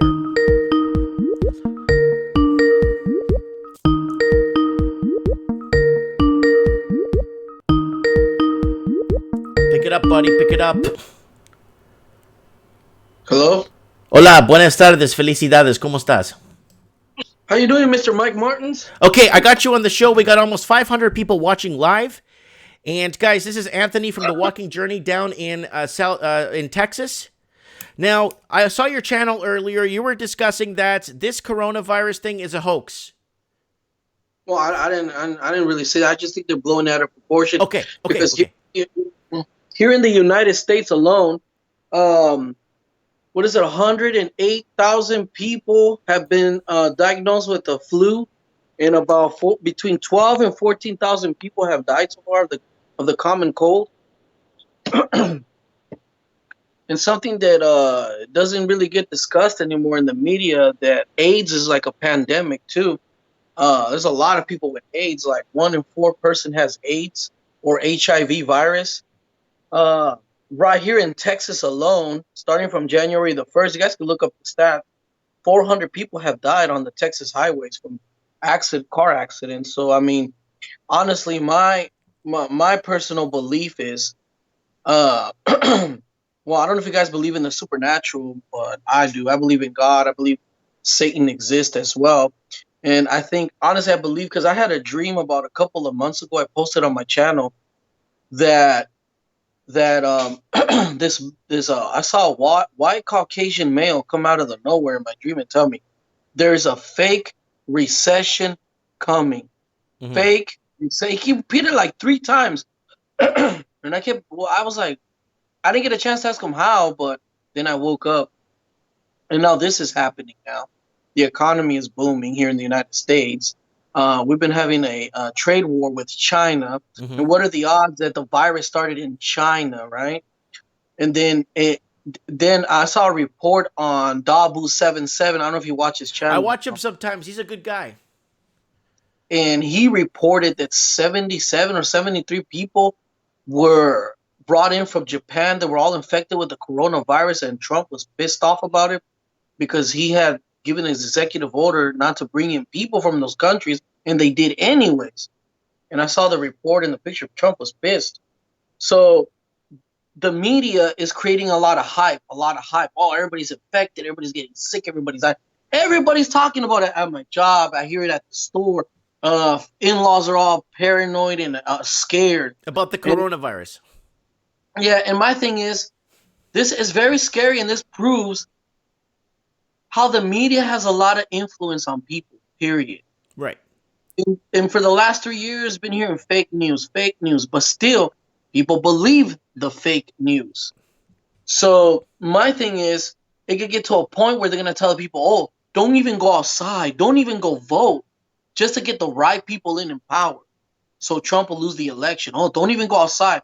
And what would that do? Slow down the economy. Oh, now the Democrats can say, "Oh, the economy is bad. The economy is bad. Trump isn't handling the virus correctly." And what would that do? Trigger what? A false recession. Do you get where I'm going with this, Mike? No, I get where you're going with this. You discussed this earlier on your channel, and while you were doing your live stream, and I said, you know what, I want to have you on the show to get your opinion on this. So you think it's happening, it's real, but you're just blowing it out of proportion, and they're making it a lot bigger than what it seems. They got everybody scared. Everybody's super scared. Nobody's gonna want to go out. Nobody's gonna, you know what I mean? People might even stop going to work. Again, fake recession. I've been thinking about that, and I just put the two to two together. There's a lot more people dying of cancer every day. A car accident. Some moron told me in the comment section on my videos, "Oh, roads have been around." People are just, it's because the average person is just stupid and retarded. I'm sorry, no offense to anyone, but dealing with people out in there, and you can hear on social media, you can tell people are just dumb. Yeah. I try to tell, look, how many people have died on the highways? There was a fatality just today here on 105. Well, the whole family died in the car. So, I mean, you just got to put two to two together. And, the common cold, like I said, 14,000 people, that's only in the U.S., not globally. Okay. Globally, how many people must have died already of the flu? Okay. Well, I wanted to get your insight on this and what you felt about it. And you're down in Texas. Are they at least giving people flyers out to people? No. No I flyers. remember when they did the same thing with Ebola. Everybody was scared of Ebola. Zika And then there was, virus. I don't remember the name of the disease before Ebola. There was a crazy virus going around. I can't remember. They were saying, "Oh, don't kiss nobody, don't have sex," and I just don't remember the name Was of it it. the But there's Zika been virus or SARS? no, Zika was the one in Brazil, right? Yeah. See, people forget. Then there was the swine flu, the pig disease. I mean, the list just goes on and on, man. Me personally, they're talking about a vaccine now. I'm not getting no vaccine. I'm sorry. I'm Yeah. not doing it. Yeah, I know, buddy. I know. All right, bud. Listen, I'm gonna let you Well, go. I got a line. Okay, big well, shout out, yeah. big shout out to everybody. Stop being so paranoid. Live your life. Enjoy life.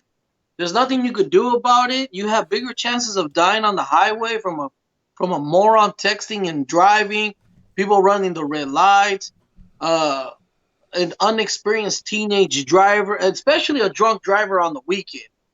And then you do dying of coronavirus. Even if you do contract it, if you're a healthy adult or a healthy human being that takes care of himself, if you have the right genetics, you're gonna fight off the virus. All right. And I read a report. I really did. I know I took a lot of heat on my channel when I made this video that most of the people only getting it are Asians. Right. Genetic They just, structure. Yeah. it's just like when the Europeans came to the Americas, what we call the Americas today.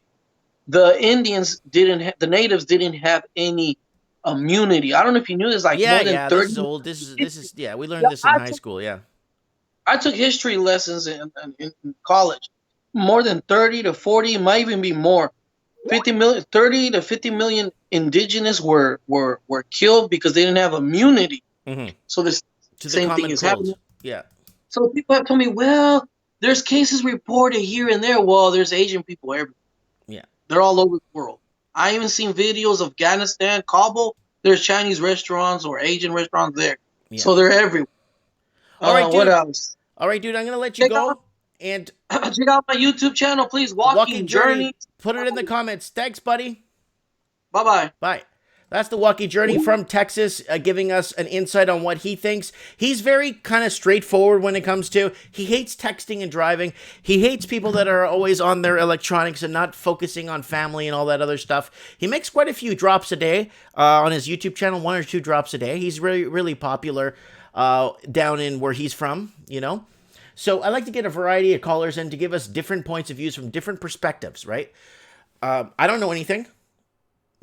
We're just talking here. We're just, you know, none of us are professionals. We're just kind of talking about what we know or what we feel or what we're seeing. Because, you know, there's more than meets the eye, right? Okay, we got to get 3 right guys on real quick. He's been sending me a pile of stuff. He's got this, 3 right guys has his own Discord with a bunch of people on Discord. They're discussing this. Before we head off to him right now, let's just do a quick channel plug real quick, guys, if you don't mind. Guys, go ahead and join the channel here. Support the channel, support the transmission, support the show, the transmission. If you guys want to buy, we got a lot of new stuff in the store. We got our Lord Humongous Mike in the Night mug, the Raven mug. We got all kinds of new swag out here if you guys want to check out. Buy something on Teespring. Guys, I'm going to give you guys my Facebook. If you guys want to message me any show tips, here's my Facebook. Go ahead and message me on Facebook any show tips. You want to send me a video? I'll put it on for you. I'll put the video up for you. And this is just Instagram. There's nothing really on this. And you could also flip me a tip on PayPal. All links are on top of the channel. All right, let's get 3 right, guys. He's got some inside scoop on what's going on with this damn thing. Hey Mike, how you doing? Hey, how are you, my brother? Did you get the little meme joke that I sent you? I didn't see it. I was on the Walking Journey there, and then I said I got to give you a call. If you want to put the Discord link in the comments for people to join, and if you want to. Yeah, I've been spamming it a bit here, and I do it from time to time randomly. Good. Because it's an uncensored chat. So what's going on, buddy? I know you've been following this day and night. You've been researching it. You've been making contacts all over the world for this. And go ahead and tell us, man. What's going on? Well, right now, what the big focus of last week was, because China has stopped updating numbers ever since around the time that the government leak came out that reporting numbers per day were up to 51. So that doesn't mean that they were underreporting 51 fold total. It means they were per day up to 51 total, right? So it's like a mixture of both. When that came out, China kind of stopped updating their numbers. Yeah. So we're not getting information out of that. What we're noticing from the Americans is they're not publicly disclosing the amount of people they're testing. And with the Washington death, what we noticed was that they didn't even test the poor lady, and she asked to be tested multiple times and they refused. So it feels like there's some hanky-panky going on in the U.S. CDC... Well, hold on, please. They're refusing people tests? Yes. Is that illegal? No idea. Okay, well, whatever you do you have a right to be tested? Like I have no idea. Maybe not. I don't know. But okay. But the point of the matter is the CDC refused to test this woman. Basically, they only really tested her. I think it was after she died or right before she died, and she tested positive, which was oopsie. Then you have the CDC saying there is a low chance of containment, while Trump is saying. Because he's trying to calm the markets, obviously, of course. That's the narrative. But he's saying there's a low chance of infection in America. It's a load of bullshit because the CDC, excuse my pardon, the CDC is saying there's a low chance of containment. So I don't know, but I don't think Trump is qualified to even make that statement versus the CDC. And the CDC has been pretty honest compared to the WHO, which has been shown to be pretty corrupt Right. or have quite the agenda. Like the WHO has been basically operating as if they were the World Trade Organization rather than the World Health. I'm sure there's good, smart people at the WHO, but at the highest echelons, it seems like they're more focused on the global economy. It's been since there's been less stuff leaks to gather because China's been going pretty dark, and we already pretty much got a good idea at this point of how bad it is and how infectious it is. The group that we've been in the Discord, we've been focusing less on the virus outbreak. We've been keeping track on it, but we're actually focusing now on the economics. And we're also looking at the. We have people in the Discord constantly sharing what it's like in their local Costco, what's it like at their local grocery store, and we're seeing empty shelves in like the U.S. And here in Toronto, if you go to Costco, you'll notice there's no rice. You can't buy rice. You can't buy hand disinfectant. You can't buy masks. The masks were the first to go. The disinfectant was second. Now people are having trouble finding non-perishable items. I So went to that's big news. the local Walmart. I'm in a small town. The local Walmart's been sold out of hand sanitizer since like the second week of January. They've been sold out of masks. They've been sold out of everything. Then I went over to Cambodian Tire there, and they didn't have anything in stock either. So I bought my hand sanitizer bottles ages ago, but I found out something funny. Those hand sanitizers I bought at the dollar store. Guess what they're selling for now? I maybe paid $10 for them. Guess what I can resell them for right now if I wanted to. I'm not going to, but I could. $22.75. $900. 9 bills? $10 turned into $900 if I want to sell it right now. Oh, that's a lot of cake, man. That's great. And the $30 box of 20 N95 masks that I purchased, guess what I can sell those for now? I can flip them. How much? $300. Holy crap. Yeah, when I went through, I was living in Miami-Dade. I was living in Dade County, and I remember when Hurricane Wilma came through, and people were selling bottled water, like cases of water, for $50, $100, and that was bad. Like things like that. I mean, don't take advantage of a situation like that to take advantage of people. No, That's disgusting. what I purchased was for my own personal use. I have no intention of selling it at an inflated rate. It's for me. And as far as I'm concerned, I don't even have, like, I have my friend has more than enough NATO gas masks, but it's not like I have my own. He has his in his own prep collection kind of jazz, because we have our own little network of a militia. I wish I had more of those masks because they're good for not spreading the infection. They're not really that great for actually not contracting it. They're good for if you have it, you won't get other people sick, which is good, right? A good one if people want a good one that to not contract it is a full face mask. Yes, that's what you call a 40 mm NATO gas mask is rated for biological pathogens, radiological, and something like this. Chemicals. Yeah, you buy the pads for the sides, and a full face, because a lot of stuff seeps through your eyes, right? A lot of people don't know that. And, anyways, I just want to give a little, because Walking Journey was saying he was comparing it to the flu. I just want to do a little wrap up if we can. But don't freak out, okay? I'm not freaking out. Okay. So anyway, so COVID-19 versus the flu, mortality is about 10 and 50 times higher. CRF is 2% to 10%, whereas the flu is CR 0.1 to 0.2%, which is the flu. Serious and critical cases is 15 to 20%, whereas hospitalized people with the flu is only 1.5. So, and then you have 3 to 12 times as many people get infected versus the flu. One person will affect up to 4 times as many others, which I believe it's kind of higher. It depends.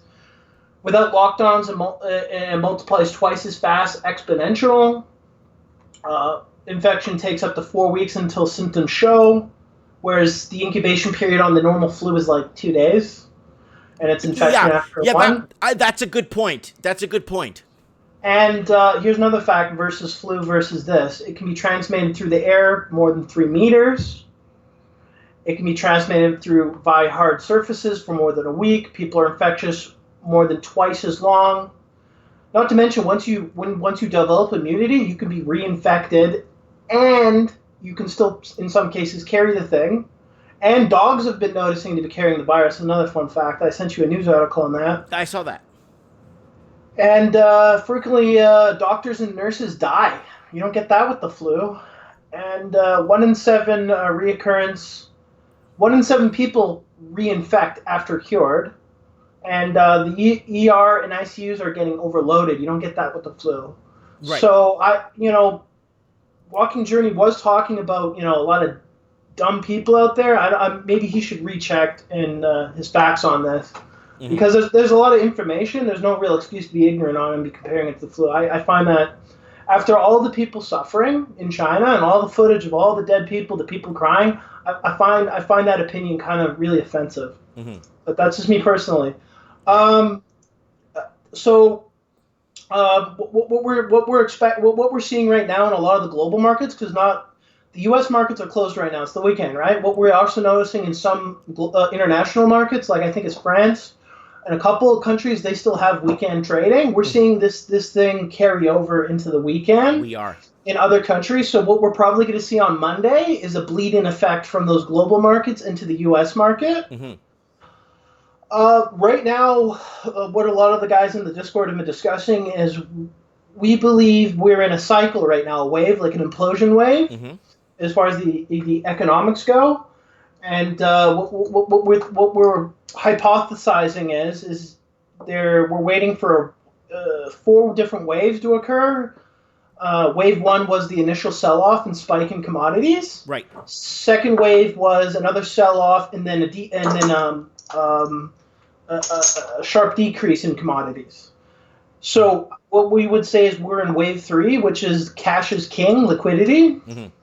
Wave 4, I think, would be the J curve in the commodities and a sharp drop in the equities. Yeah.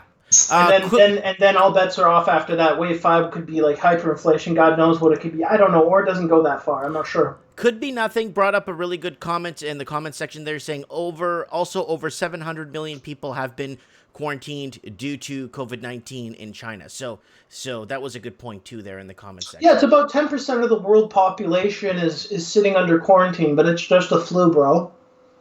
I can't remember the last time someone caught the flu and it caused economic, like right now we've already reached .com bubble sell-off. I'm not sure if you're aware of that the volatility index is on par with .com bubble. And it's just going, it's rapidly accelerating. The PMI index in China is worse right now than it was in 2008. It's about 25% worse. 28% actually. Yeah, and it's on par with Great Depression. It's another fun fact. It's like Jeopardy. What fun fact can you name right now that's going on? It doesn't look good.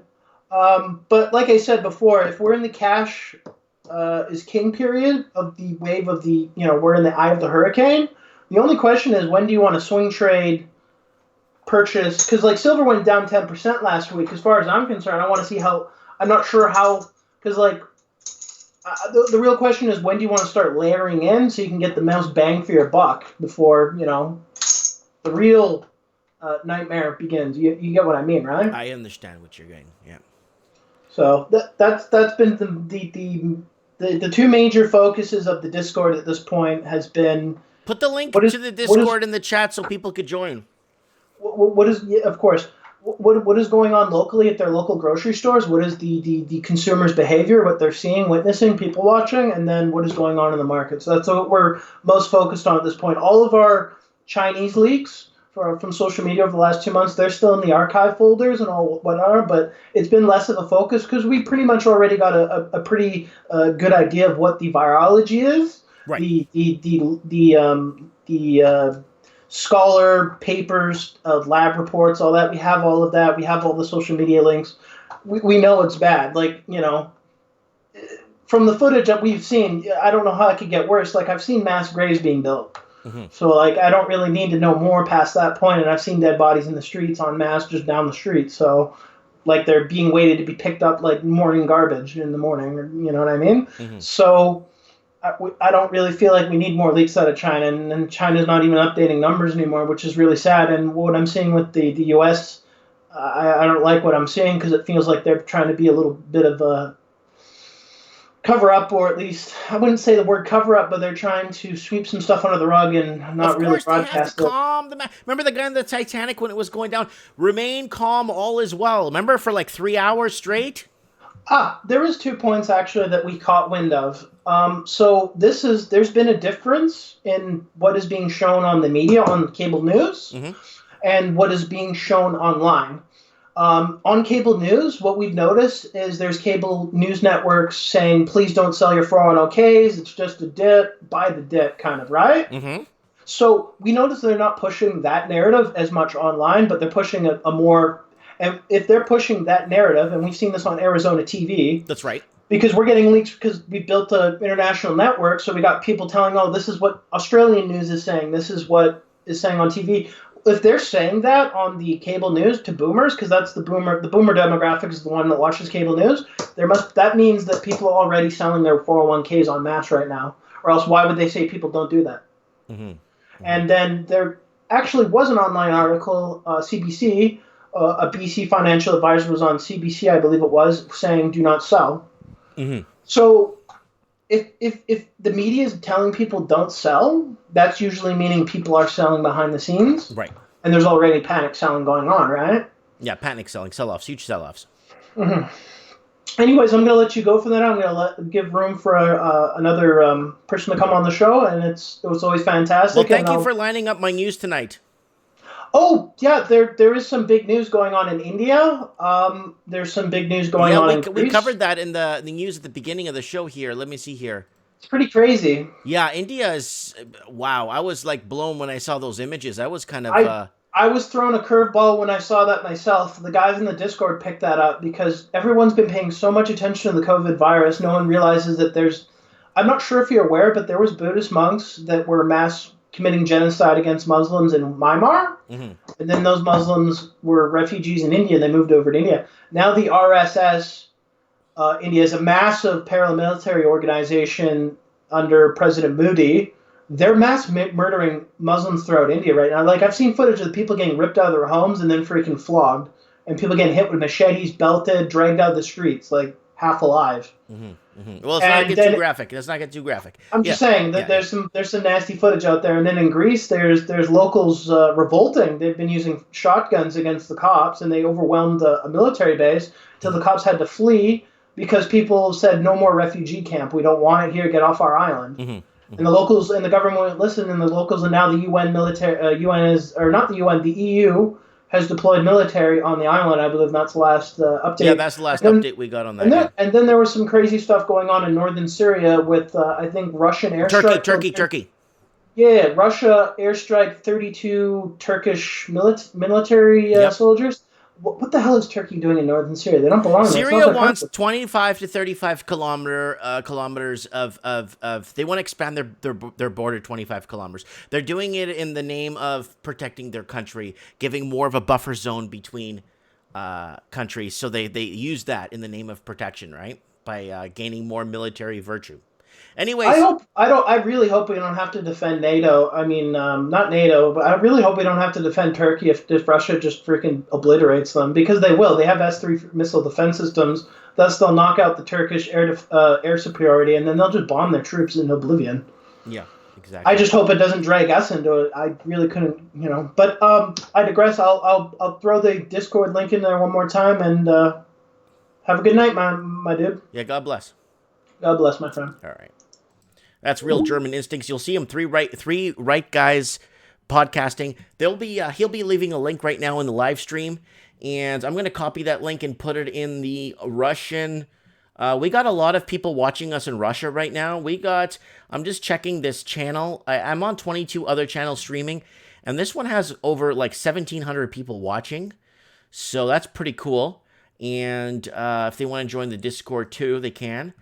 Okay, so what do we got? Let's move over to the comments here. We got, Who do we got? We got LG7 in the Greta back to her basement. We got Ben North saying LOL, illegitimate is stolen. Jordan Retro in the house. W Pizzet's in the house. We got Dragon Witch Thomas Lynn in the house. All kinds. Lots of people in the house today. We got MT in the house. We got Mike Banks, of course. He's always in the house. Who else? Aquarius, Lord Humongous, of course. As usual, Lord Humongous in the house. Tree Vlogs in the house. Oh, there's so many people in the house. Thanks for joining, guys. You are watching Mike in the Night. Tignim in the house. All right. There's three games, podcast in the house. There's his link right there. So we got other platforms streaming this, and we got somebody else that's restreaming the stream down in New Zealand on his channel, and there's other channels that are starting to restream the stream. So if you guys want to call into the show, please call into the show. You just go ahead and add me on Skype. Okay, guys, so here's the deal. Everyone's been waiting for the Raven to come on the show to give us a little bit of, I don't know, insight on what's happening, I guess, or insight on what he believes that this is all a cover-up. He believes that this is all kind of like, not really like Walking Journey, kind of blown out of proportion. Blown out of proportion. So let's see if he's available. I don't know if he's at work, or if he's in jail, or if he's on a plane.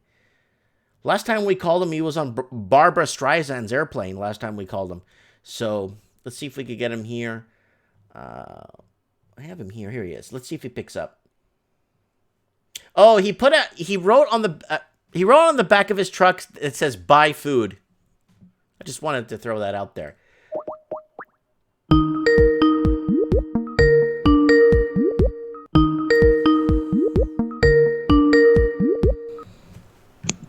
Hey, bro. Yo, what's up, dog?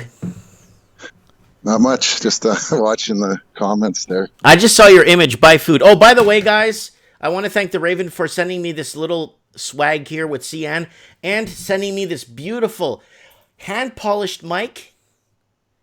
This beautiful Yeti mic. So when I get a guest on the show, I could run 2 mics at a time. Or when this one fails, which they usually always do, I have a backup mic. And I don't have to... So, Raven, thank you so much for that. Yeah, no worries. You're welcome. Yeah. Hey, you said that I say that it's like a front. No, I don't. My views are nowhere near Walking Journey's views. No. Already got those. Do you think last time you were on the show, you said it's a great front for them to crash the markets and blame it on the markets, remember, or something like that? Well, okay, October 11th, our freak snowstorm. I saw that. I saw humanity at its worst in that small town. They got stuck. 14,000 people. No hydro, no gas. Like they had nothing. And I stood there and I looked around. I couldn't get a hotel room. I couldn't get gas, food, no hydro. I looked around, and the next couple days, it dawned on me, because I always thought, why is Trump hammering the world with this trade war? He's just like, is it really worth it to just beat the crap out of the world with this trade war? And when I saw how vulnerable the people were, I realized the plan behind the trade war. And then I remember I came on your show probably 5 times before the first corona case came out, and I said it. I know Lord Humongous Supreme, they remember that. I came on and said, they're going to knock this economy down. They're using the trade war to weaken it. Mm-hmm. They're probably going to use Brexit. And then that general got killed, and I thought that's going to be, when we have trouble. Exactly. When we go to war, like when we have trouble, they lead us to war, But this is where I started and then I said the coronavirus, that's their plan B. Weaken it with the trade war, coronavirus. But I've been doing a lot of thinking, and there's so many moving parts to this. There's a big psychological mission, if you want to call it. And I believe there's several architects that have been working on this for a long time. Remember the drone that was shot down? I believe it was Iran that shot a $25 million drone down. I think it was last year. $25 million drone? Is this like something? This is something you won't pick up at Radio Shack. Somebody in the room will know. There was a news story out. They shot a drone. Okay, $25 million. Wow, they have a drone cost that much money. And they, you know what? Another president would have sent some rockets and been pissed off. Trump made a point of saying, no, I want no engagement. I want no war. By the way, he signed a deal with the Taliban today that they're going to pull out of Afghanistan. He wants, as the architects have instructed him, he wants to put on the face of a kind leader. He even offered Iran help with the coronavirus. Didn't they tell him to get bent? They said it's just a psychological game because they know what he's doing. So he remember they killed the general? Yeah. I didn't even know that guy existed rockets until he blew up. Oh, I know, me too. And then they shot rockets at their base they gave them a warning and everybody went down in the bunker and they got some headaches and some concussions and that, but Trump never retaliated. He played down what happened. 100 people got concussions. He's playing the part of a just leader, somebody who doesn't want engagement, somebody that's a kind ruler, a nice ruler. He's building his alibi. Just like he tweeted in 2011, China is neither a friend nor an ally of ours. Because in 2011, he already knew he was a two-term president. He knew that he'd be selected in 2016 and selected again in 2020. So they're building up this. He's a it's a psychological game. Just like they released that virus, location. An exotic animal market, and then you got a level 4 disease lab less than a mile away. We will all argue, was it the bat or was it the lab? We know it's not the bat. Okay. Listen though. Is it the bat? Or is it the society is going, was it this market? Was it the lab? What did it leak? It was neither. That's the psychological game these people play. Trump is sitting there as a kind leader. He wants to help Iran. He doesn't want to bomb Iran after they bombed us. It's all a psychological game. Do not spend time on the virus. Look at what they're doing. They're moving like thieves under the cloak of madness right now. They are getting all their little things done. They're pushing ahead with cryptocurrencies. They're pushing ahead with everything. Don't fall for the virus. That's one thing I will agree with Walking Journey. More people die of the flu. They die of this. They die of that. It's coming.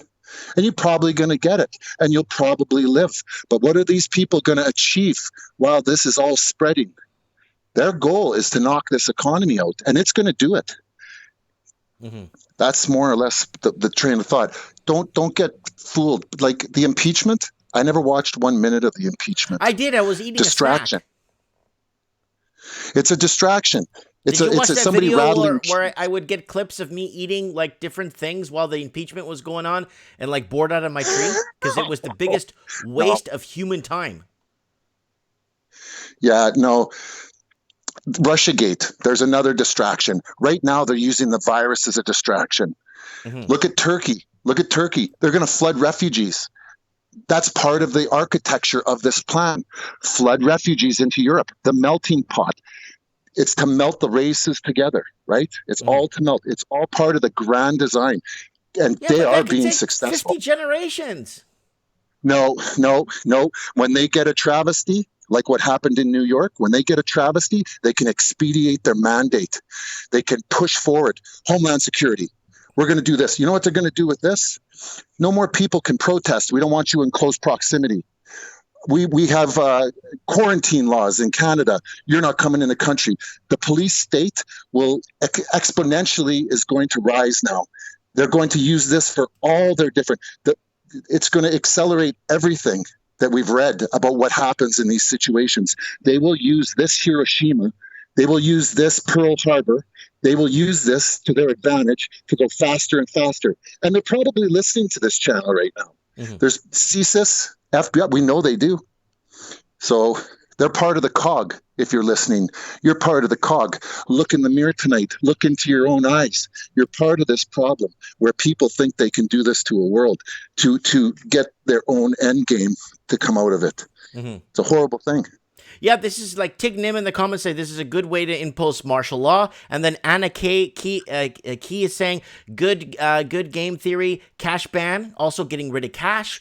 There's a lot of things primrose paths we could walk down. We're hypnotized by the virus. Right. We're hypnotized. Don't watch the virus. Look at what they're doing. Look at the news feeds. Look at what the laws they're changing. They're trying to change all the vaccine laws in the U.S. right now. They're rushing. They work. This is what they want. We've seen the WikiLeaks documents. They want another Pearl Harbor. These people tell you what they're going to do. It's out in the open, which is a whole nother thing, that telling us what they're going to do. I don't know why they do that, but they feel they have to. Mm-hmm. But okay, so do you think they're blowing the coronavirus out of proportion, or do you think it's not as bad? You know what? You ever see farmers burn a field? Yeah. They light the field. I watch it all the time because I drive through fields all day long, but they light a field and the fire goes across the field, burns the stubble, helps the growing season. Right. Sometimes the fire gets out of control. Sometimes it takes off on them. And usually they're walking with, they can keep control. They walk and they watch it. This is like a burning field. These guys have got this thing perfectly under control. They can tune it up. They can tune it down. It's. I think it's probably working very well for them. I think their architects are very happy. Some of those guys I would like to have work for me someday, because the things they're doing are genius. Mm-hmm. These guys are genius, man. The way that they're putting Trump to make Trump look like a good guy.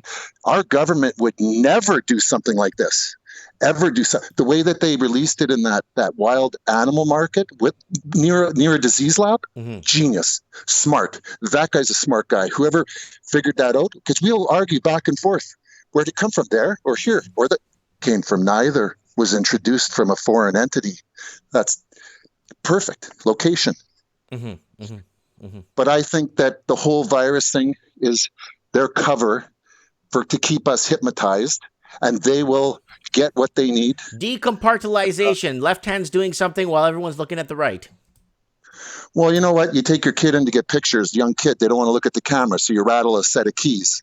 That's all it is. The virus is the keys. They're rattling the keys. Look over here. Yeah. They've done that to us with the impeachment, Russiagate. They do it to us all the time. The impeachment was the biggest waste of human life anyway. Anyone that watched that, they could have built a space shuttle and gotten to Mars by now if they actually focused that energy and harnessed it into something better. Yeah. I just want people just don't focus so much on the virus. It's bad. It is. And it's going to come. And I was at a flea market today and I thought to myself, when it comes, I'm not coming back to this market. A lot of people are going to think that about a lot of places. Like, we're not going to go to Tim Hortons. We're not going to go. We'll be fear of touching a door handle. Or, we're going to lock ourselves away in our homes and self-quarantine. Can North America take that? It's starting. It is starting. We had that first guest, first guest on the show. He's flying around Malaysia, he took 3 flights in the last 2 weeks, and he's saying everywhere's empty. Yeah, there's no way. You know what? I think it comes out of China, because they're going to tell their people to go back to work. And 14% can reinfect? That's not like, it's just going to happen over and over. You're going to have to introduce a vaccine. You have to introduce a vaccine for the whole world. And that's, they're going to expedite vaccines. They're going to expedite cryptocurrencies.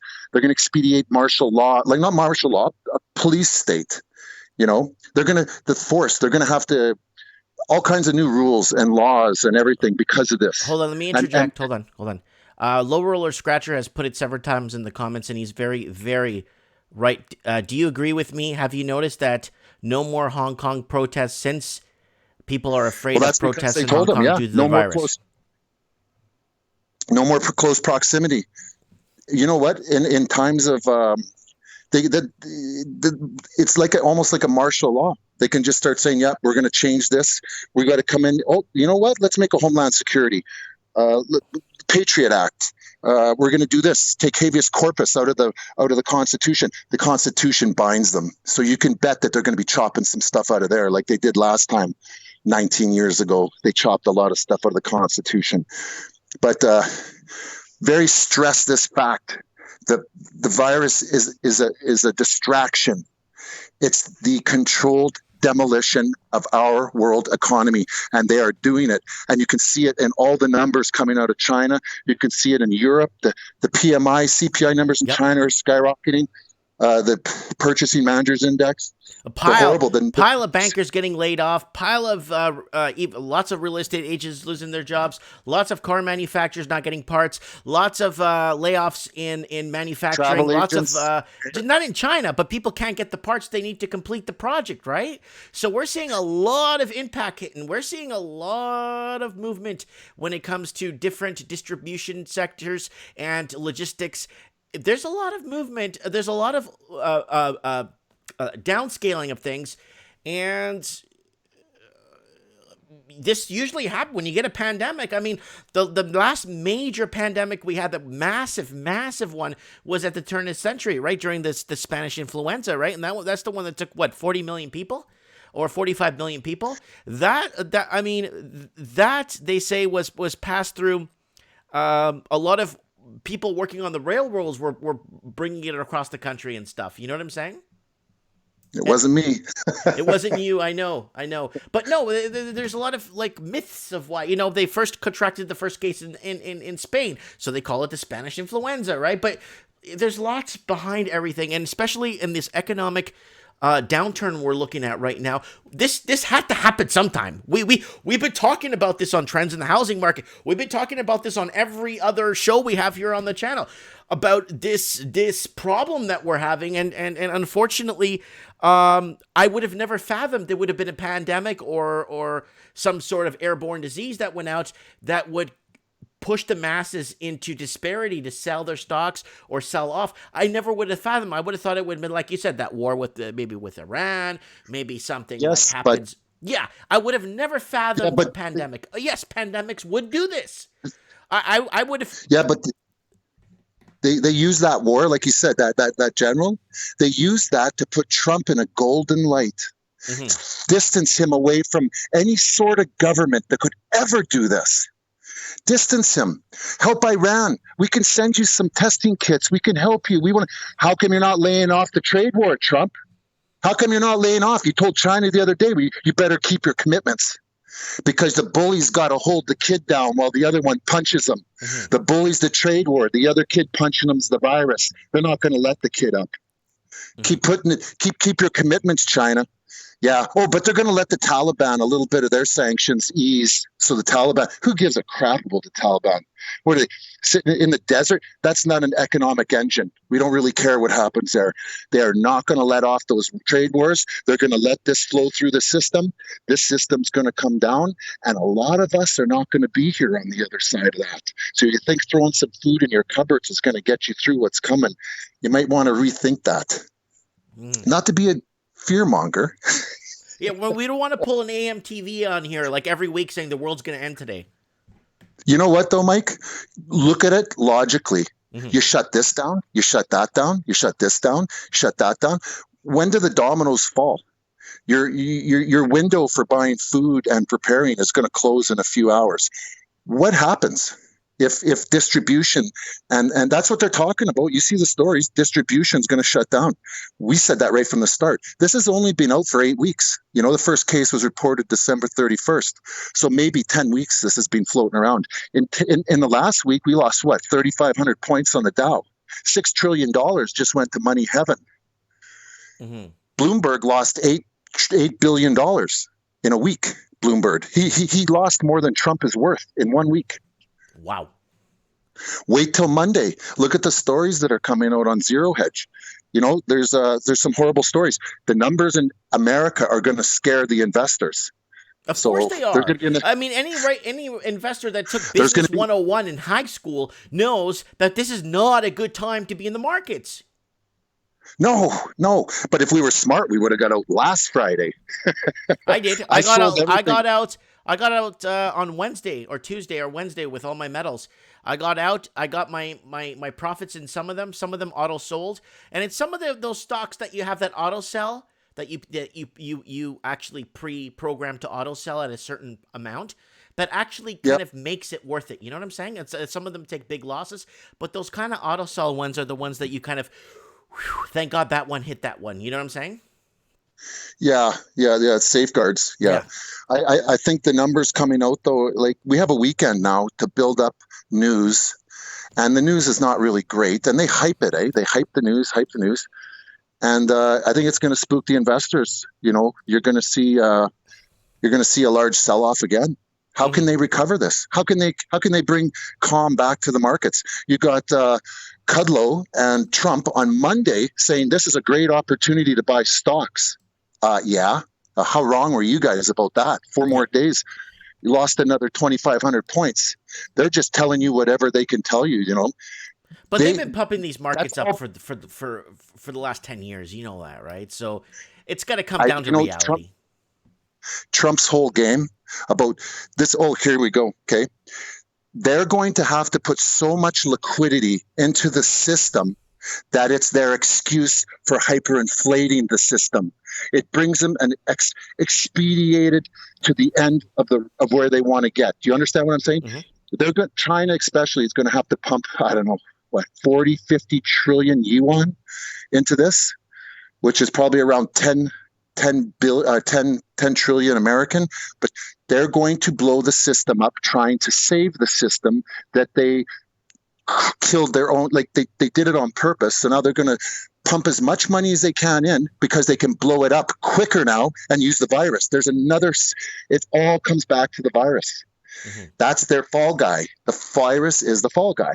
So now how much money do you think they're going to have to pump in the system to prop up tens of thousands of businesses all around the world? There's not that much money. It can't happen. No. So well, of course, they're going to run short. China's there now.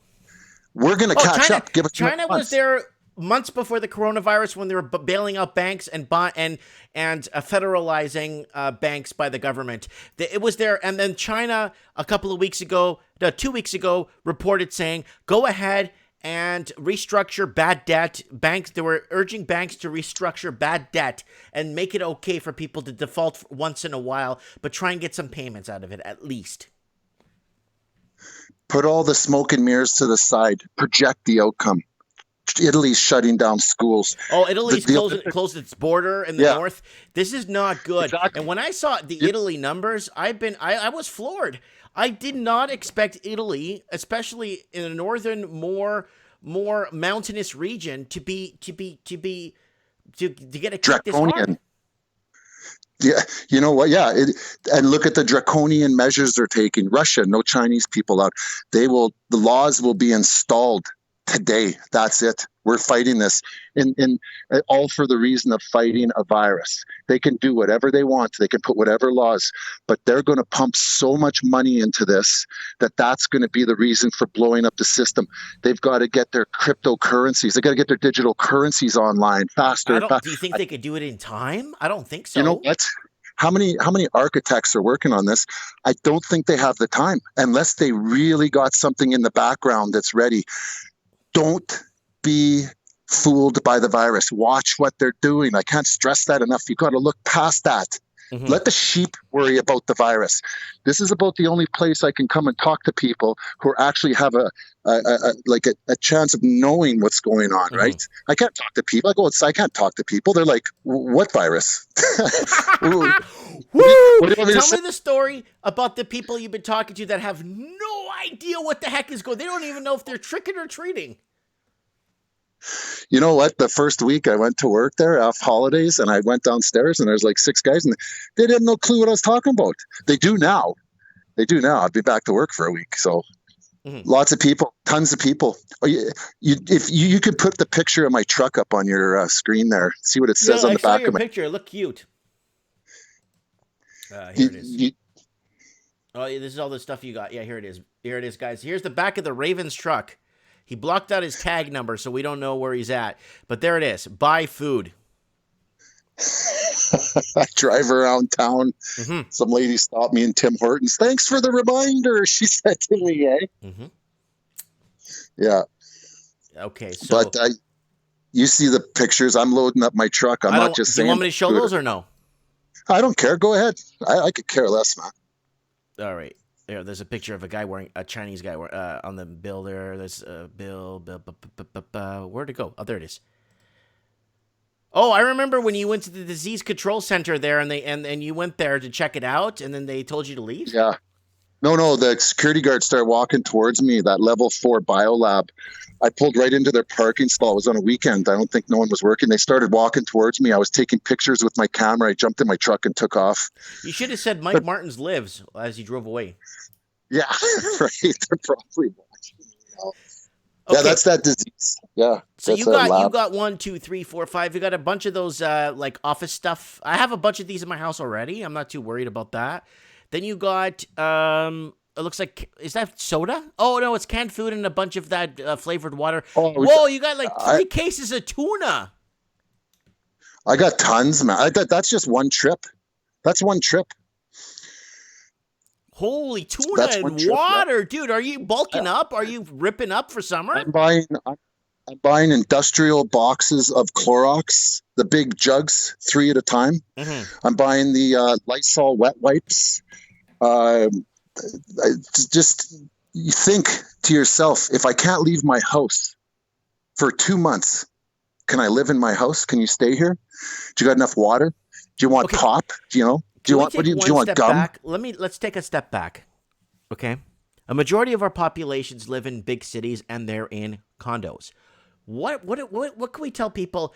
Like the one thing I really want to stress with people living in condos, make sure you have a way to flush your toilet, have spare water on the side to flush your toilet.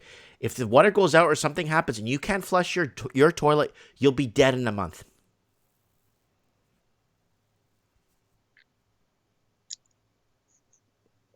It'll happen too, yeah. What do you recommend for people for like basically like flushing their toilets? Like what do people do in condos? Like we're in homes, but what do people do when they live in the big city? They're living the big city life. They live in a condo and they believe that the government's coming to save them. What happens now? It all depends on the level of what happens. If like I already know, like if it doesn't happen the way that I'm thinking it's going to happen, if I'm completely wrong in left field about this, I'm done. I'm just not going to even watch anymore. I'm just going to walk away and take up basket weaving or something. If I'm completely wrong, I don't know. It's just, I don't see how it can happen. For people in small like condos and that, man, you know what? Bug out bags. Get a bug out bag, a life straw. Go to the dollar store. You could pick up a mirror, a compass. You could pick up matches, lighters, rubbing alcohol, a small first aid kit. You could pick up a couple of tarps, rope, in case unless you have to get the hell, because they're going to be kicking. Like if this gets out of hand, they're going to be kicking in doors in condos. Exactly. The majority of us will perish. That's probably if it goes full crazy, full cuckoo. The majority, 85%, they say in North America within 6 months. That's because of medications, rioting, starvation, whatever. We don't want to think that way, but that's I don't want plan this for to the happen. worst. I have 3 babies. No. I don't want this to happen. I had to cancel my trip to the Philippines already. You know, I got 3 babies. If it was just me and my wife, we'd go. But because I have 3 children, our 3 kids, I don't want to risk it, right? I don't think no one in the right mind right now would travel to Southeast Asia right now. You know what I'm saying? But we're not trying to, we're not trying to start anything or create a ruckus. We just want to make sure that people have preparedness in mind, Plan for the worst, hope for the best, Mike. Yeah, have a plan A, B, C, D, E, F. Who could you stay? I'll stay with Randy. My friend has a farm up north, 200 miles, or whatever. Figure something out. Now you sound like the American government. Plan A, trade war. Plan B, coronavirus. Plan C. What's their plan C going to be? Because if the virus doesn't knock it out, they got to come false flag, something else, something to help tip it over. Oh, they'll just go back to global warming again. Yeah. Get the protests riled up in global warming. Get a bunch of people out there and fighting over pipelines and crap like that, and then just keep that going for a while. If all fails, go to global warming. Yeah, I don't. It's an unwinnable argument. Yeah. Oh. Yeah. I don't know. With the people with the bathrooms, you know what? You got to grocery bags, man. Grocery bags. That's it. You don't got a toilet. You got nothing. You're going to have to improvise. Yeah, you do. You're gonna have to, yeah, Man, you're gonna have people to in use like, condos, I feel for them. I really do. They got this central, like some of them have these central systems that kind of tie into each other. They got a central plumbing system. We saw what happened in Hong Kong, with that system, that sewer system, where it kind of feeds off each other. I mean, people in condos are in a lot of trouble, dog. you know what? After this all plays out, never again are we putting all our eggs in one basket. It's community gardens, it's helping each other. It's no more putting up with the crap that these people have put us in servitude, you know. No more of that shit. New system. New system. I say we call for a new system. Hmm. That's it. You got, what are we going to do? Costco. You see those lineups in Yeah. Vancouver at Costco? Yeah, It's people are unbelievable, panicking, man. dude. We're about a week or two away from that happening in all the provinces coming across. The stock market. It's picking up steam. I was at that flea market. Everybody's talking about it now. I'm in 7-Eleven. Everybody's talking about it there. No frills. I went and bought some groceries there. People talking. I actually ran into a prepper in the line. I was getting tuna and that. And the guy, and I started talking to him. He's doing the same thing I'm doing. Hmm. He goes, my friends are calling me crazy. I said, no, you're not, man. You're prepared, you know? Yeah, it's But food. You know what? If you don't use it, you don't use it. If nothing happens, then you got food. I bought into that whole 2012 scare when I was younger. I believed into the whole 2012 and all this stuff is going to happen, the Mayan calendar. I believed into that. But I bought a pile of food just in case. And guess what? I ate it all over time. I didn't have to buy groceries for 3 months. we understand how the monetary system works. That's why we believe it this time. We know we're in a bad situation. We're behind the eight ball here. Hmm. And they know that too. Their repo market's falling apart. They got tons of debt, corporate debt, credit card. It's just, I don't even go through it. We've all gone through it many times. They got a lot of debt. And look at China injecting 5 trillion. That comes out to 1 trillion Canadian, 750 billion American. That's That's not in one pesos, week. dude. That's American dollars. That's in 1 week. And you know what? That's not even going to make a hiccup in their system. They've got hundreds of thousands of businesses that are going to default on loans, people that got no money because they're not working, forcing people back that are going to reinfect, you know, and what's really going to start hitting these markets is the infection rate in America and Canada, but mostly America. So that's going to really, you know, and then you got the bond market. That 10-year bond is what went down to what, like 1 point, what was it? 1 point. 1.24, It was crazy. 1.21, Yeah, it went down big time. the lowest in history. Yeah, you got big problems there in the bond market. It, and then somebody sold $3 billion of paper gold. You can, they're juicing those markets as much as they can to keep this thing going. Hmm. But where's the plan? Do we not understand that this can knock the system out? Are we just fixated so much on that virus that we don't understand that the entire economic engine can shut off and die? Well, I know What's the plan now? distribution, the distribution and logistics and is shutting down. Transportation is shutting down real quick in a heartbeat. We're seeing oil go down to low levels. The lowest it's been, what, in 4 or 8 years? The lowest it's been in 4 years or something, low oil? Yeah, We're seeing all kinds, all kinds. So there's a big shutdown in distribution, and that's going to be basically the monkey wrench that gets thrown into the gears. yeah. I pulled a train into town last night. These two mechanics got on board. They were going over the engine because it's going to go into the US, and they programmed the automation computer. I sat there and helped them, and we went through the automation computer that they have. It's we don't use it in Canada, but they use it in the States. So when it gets to the States, the engineer and the conductor sit there. They don't drive the train. The train drives itself completely. They just sit there in case there's a problem. That's how close they are to automation in the US. We're not that close yet. Hmm.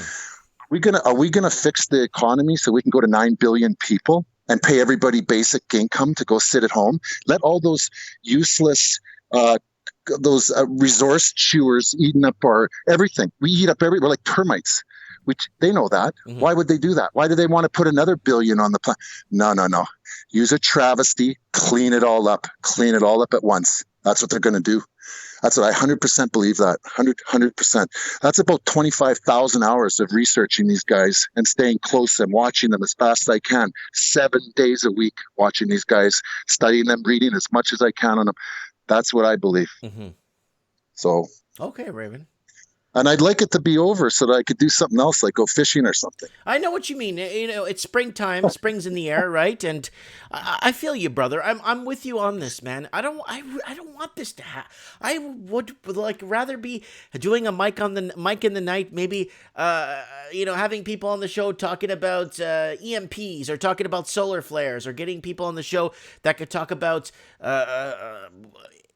sectors in the market that people should be looking at or other things, right? We don't want to be, virus. But every week there's another layer of crap on this virus. Every friggin' week. Yeah, I know it's hard not to look at it, but try and spend some time looking at the other stories of what they're doing. They're quietly placed in there, like Yeah, we Canada's. covered the riots in India. We covered the bloodshed in Turkey. We covered all that in Syria. We covered that stuff. We go through the news in the beginning, but the number one thing, front center, full stop, is this friggin' virus, and it's everywhere.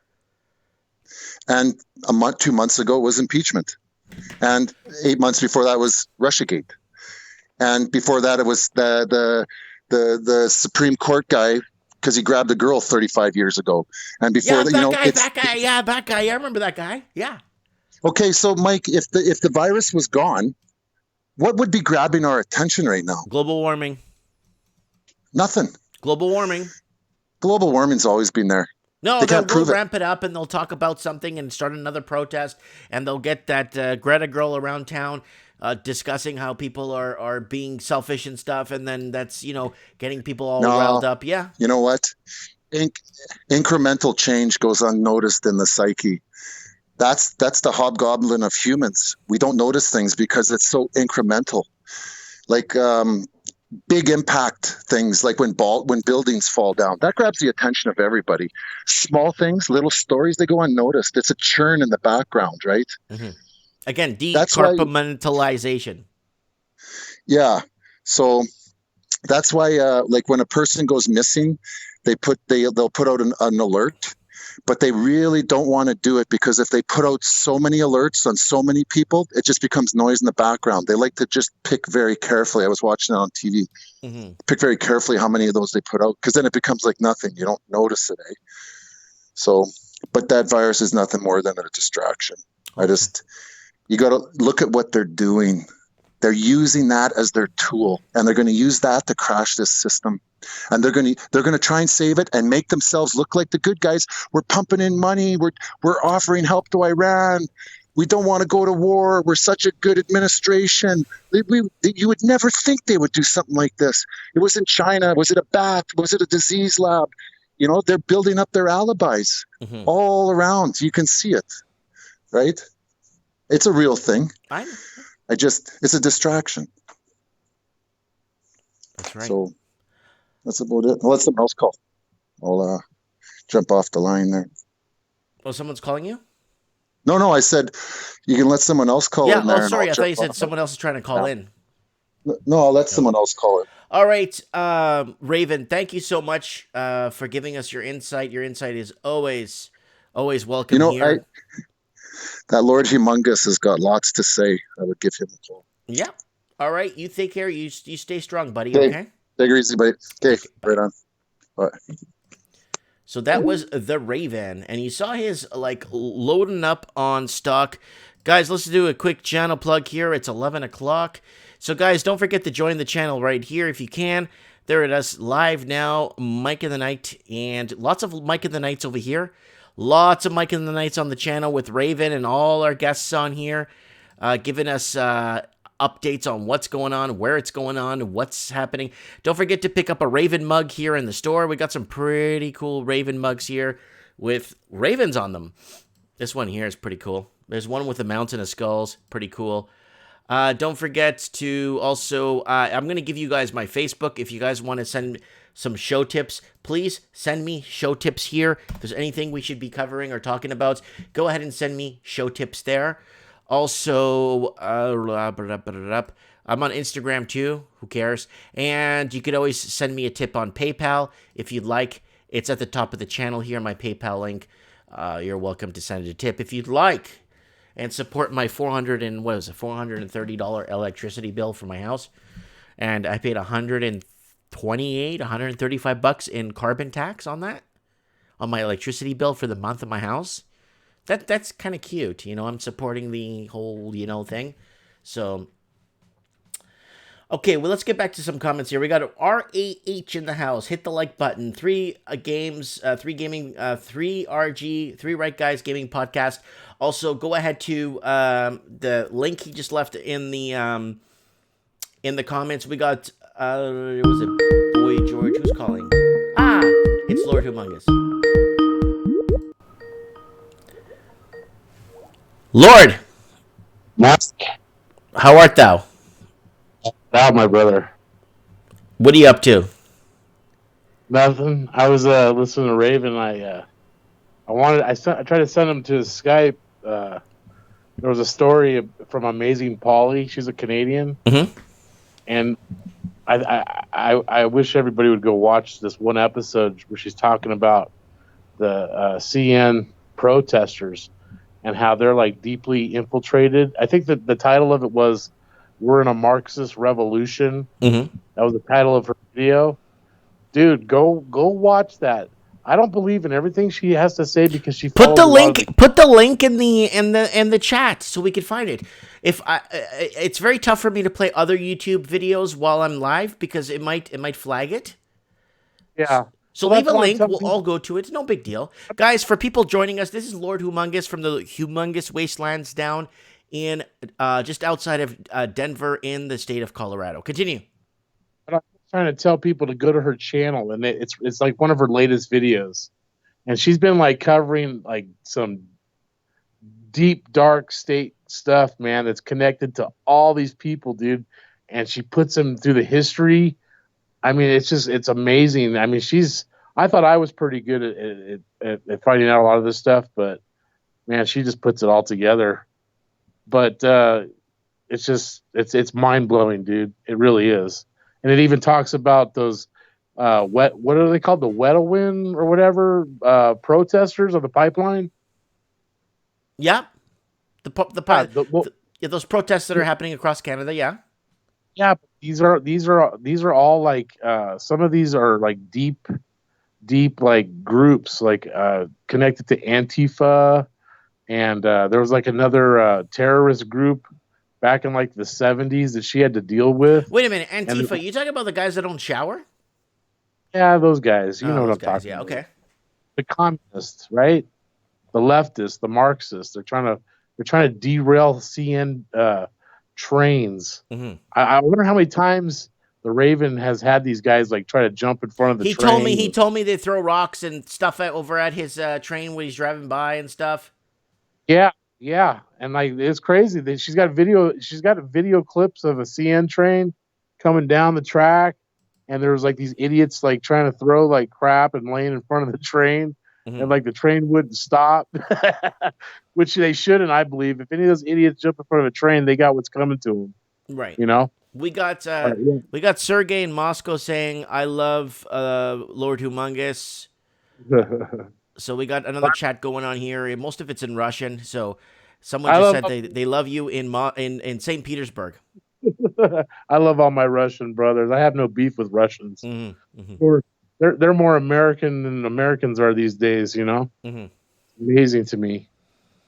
But yeah, no, I wanted to call and talk about that story because I think it's really important.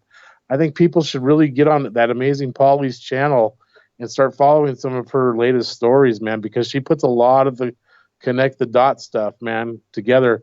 I don't think she knows everything, but she knows a lot. Nobody knows everything, dude. That's why we're here tonight. No, there's certain groups of people that know everything, and that's what I'm trying to tell. You know, nobody's going to come to save us, man. You know, no queen, no nothing. I know Leaf loves the queen, but you know what? At that top level of the pyramid, bro, none of these people give a crap about you, dude. You know, or your militia, dude. Your militia ain't gonna do nothing, bro. I mean, it's crazy. I'm ex-military. You know, it's like I wish people would brush up on their bushcraft skills because it might get to that point where if all the supply chain breaks down, society breaks down, you're gonna see nature take over, dude. That's gonna be your worst enemy right there. You know, having to go back to the basics of foraging and starting fires and making weapons and just living a primitive lifestyle, you know. But I hear you. yeah, it's crazy. As far as these markets, look, and I want to talk about gold. Remember I said the floor on gold was like 1650. They came in and they slammed it down. I sent you that another good channel is that MMG Invest guy. He shows on his charting how they slammed silver 24 hours before it got slammed. It got slammed harder than gold, but they can do that. These money printers. Spoofing. It's all spoofing and shorting, all kinds of crap that's going on at the same time, right? That's why I've been pushing to get people out of their funk of this illusion of an artificial world, because technology, man, is not the answer, and a lot of this stuff. Yeah, too many people are so reliant on technology nowadays. I mean, they couldn't rub two sticks together to start a fire. These are the people that think that their food actually is grown at the grocery store. That's how dumbed down this whole world is.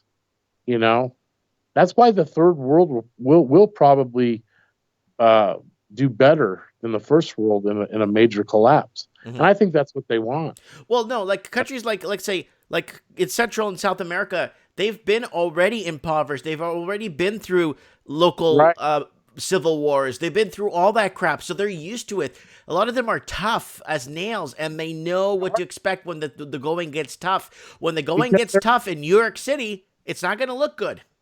No, when the going gets tough in New York City, you're going to see dudes jumping out of windows. You know what I mean? Like, that whole financial system comes crashing down. Those dudes aren't going to know what to do. Their whole life is dependent on the technology that drives this very system. And it's all a trap. But going back to South American, they have the farming and agricultural lifestyle. Those people are going to survive. I mean, look at Venezuela, right? Look what happened to them. Yeah. They had second biggest oil reserve on the planet, and they put all their eggs in one basket, and then oil took a huge tumble a few years back, and they've never recovered. Yeah, but there's a lot of this deep state stuff that goes on to screw up with other countries' economies. Yeah, lots of Mickey Mousing. And it's all the digital. It's all the power of the computer. Why is a guy like Bill Gates? Why is a guy that created Microsoft and all that stuff, and the technology and software, and then also he's into vaccines. It's this whole globalist agenda, man. And they all know each other at the top, from China to the U.S. to Australia. You name the continent. But these are the guys you don't see on the front page, the puppets like Trumps and presidents, and they're all puppets, man. They're all puppets, dude. All puppets. You'll never hear the people that are really running the show, behind the scenes. Because they do. Of course. Well, but you know what? They haven't been doing a good job. You know why? Because they have to have a Bilderberg meeting every year. They have to have a Rothschild meeting. They have to have meetings every year. Why? Because none of the stuff they're doing is getting I guess put through. I don't even think it's those groups that you think are so powerful. I think there's groups that exist out there that are more powerful than the ones super groups, like super high up levels. Super secret, super groups. And they control it all, man. And they want it all. And they want to keep us all, as either kill us, through depopulation theory, or, just have us as mediocre slaves. That's right.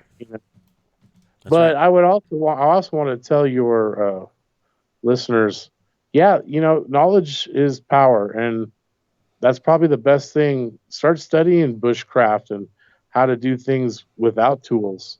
Can you make a shelter using just your hands? I watch those channels all the time where the guy's making these mud huts, the guy's making an underground pool, all kinds of stuff. Yeah. I mean, that stuff's invaluable in times like these, or when society goes down. But yeah, that's all I wanted to really call in and chime in with. Okay, boss. Are you feeling better? Yeah, I'm feeling a little better. I've been coughing up some lung butter, but it's in my the cold's in my lungs. But Well, let's. I don't have corona yet. I think it was just a bad cold because I didn't have any fever or anything. So Yeah, you know, you'll get better. You'll get better. And I'm gonna place an order. This I wanted to finish up on a few things for over on the what you call it thingy there, the Teespring. So I'm gonna put together a care package for you. I'm gonna send you maybe a board game or two, some cool stuff, and just send you a bigger box full of stuff. I love you, I'll bro. do it this week. I'm gonna do it this week. I have time this week. I got nothing going on. Hey, This what's up with all them cats you got? What are you gonna do with all them no. cats? That's an old video. That video is three years old. I reposted it because it only had 2 views on it. Oh, okay. Because I was gonna say keep them kittens away from those. No, that's an old video. I reposted it because it only had 2 views on it. I'm like, wow, 2 views for this video? What the hell, man? Right, but one more thing I wanted to tell you too is you know how they slam down silver, right? More than gold. Right? It's gonna, dude. I think it's gonna take a super shot, probably in like the next month at some point. Okay. Well, Physically, keep me posted on that. Send me a few tickers. all my local. I've been going around to my local coin shops here. All the physical silver is gone, and they just had like a large supply last week. So they're Really? getting cleaned out. Yeah, they're getting cleaned out more in silver than they are gold. There wasn't a lot of gold there, but there was a few pieces. But yeah, silver gone. Okay. Adios. Yeah. Good to know. All right, my brother. Oh, we'll talk soon, Lord. Thank you so much, and we'll talk soon. Have a good one. Yep. Okay. Bye bye. Bye bye. That is Lord Humongous from the Humongous Wasteland in just outside of Denver in Colorado, and chat's going good tonight. Everyone's being good. So we got all kinds of people in the chat here. We got there's so many people to mention, but we got some new people like Cody Z in the house. We got the Grizz in the house. We got Leo Coriaxinos in the house. We got Ben Savage is here with us. Usually, I just see him in the comments and videos. I never see him on the live stream, which is kind of good. What else we got going on? So we got let's bring up the map again. Where's my map? Map. Where did you go?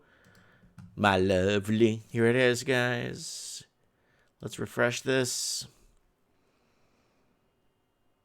We're pushing 90,000 total confirmed cases. My question is, did they test like 300,000 people and 86,000 came back positive? If that's the case, that's not good. That's not good at all.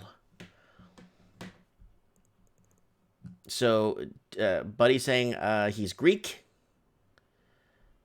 Who else we got here? Leo in the comments. Raven's still here.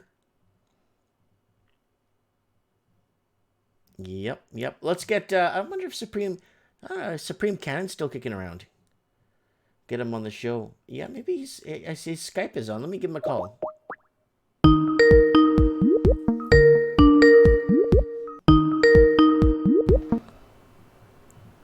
Mikey. Yo, what's up, dog? Oh, this and that, you know. All right. What's going on? What's on your mind? You've been listening to us for the last 3 hours. What's going on? We are so freaking doomed, aren't we, buddy? It's all over. It is so over. No, no, it's serious business. Okay, and there's obviously where this virus is concerned. I mean, it looks pretty real to me. The extent of it, we don't know. The Chinese, yeah, they're probably killing people.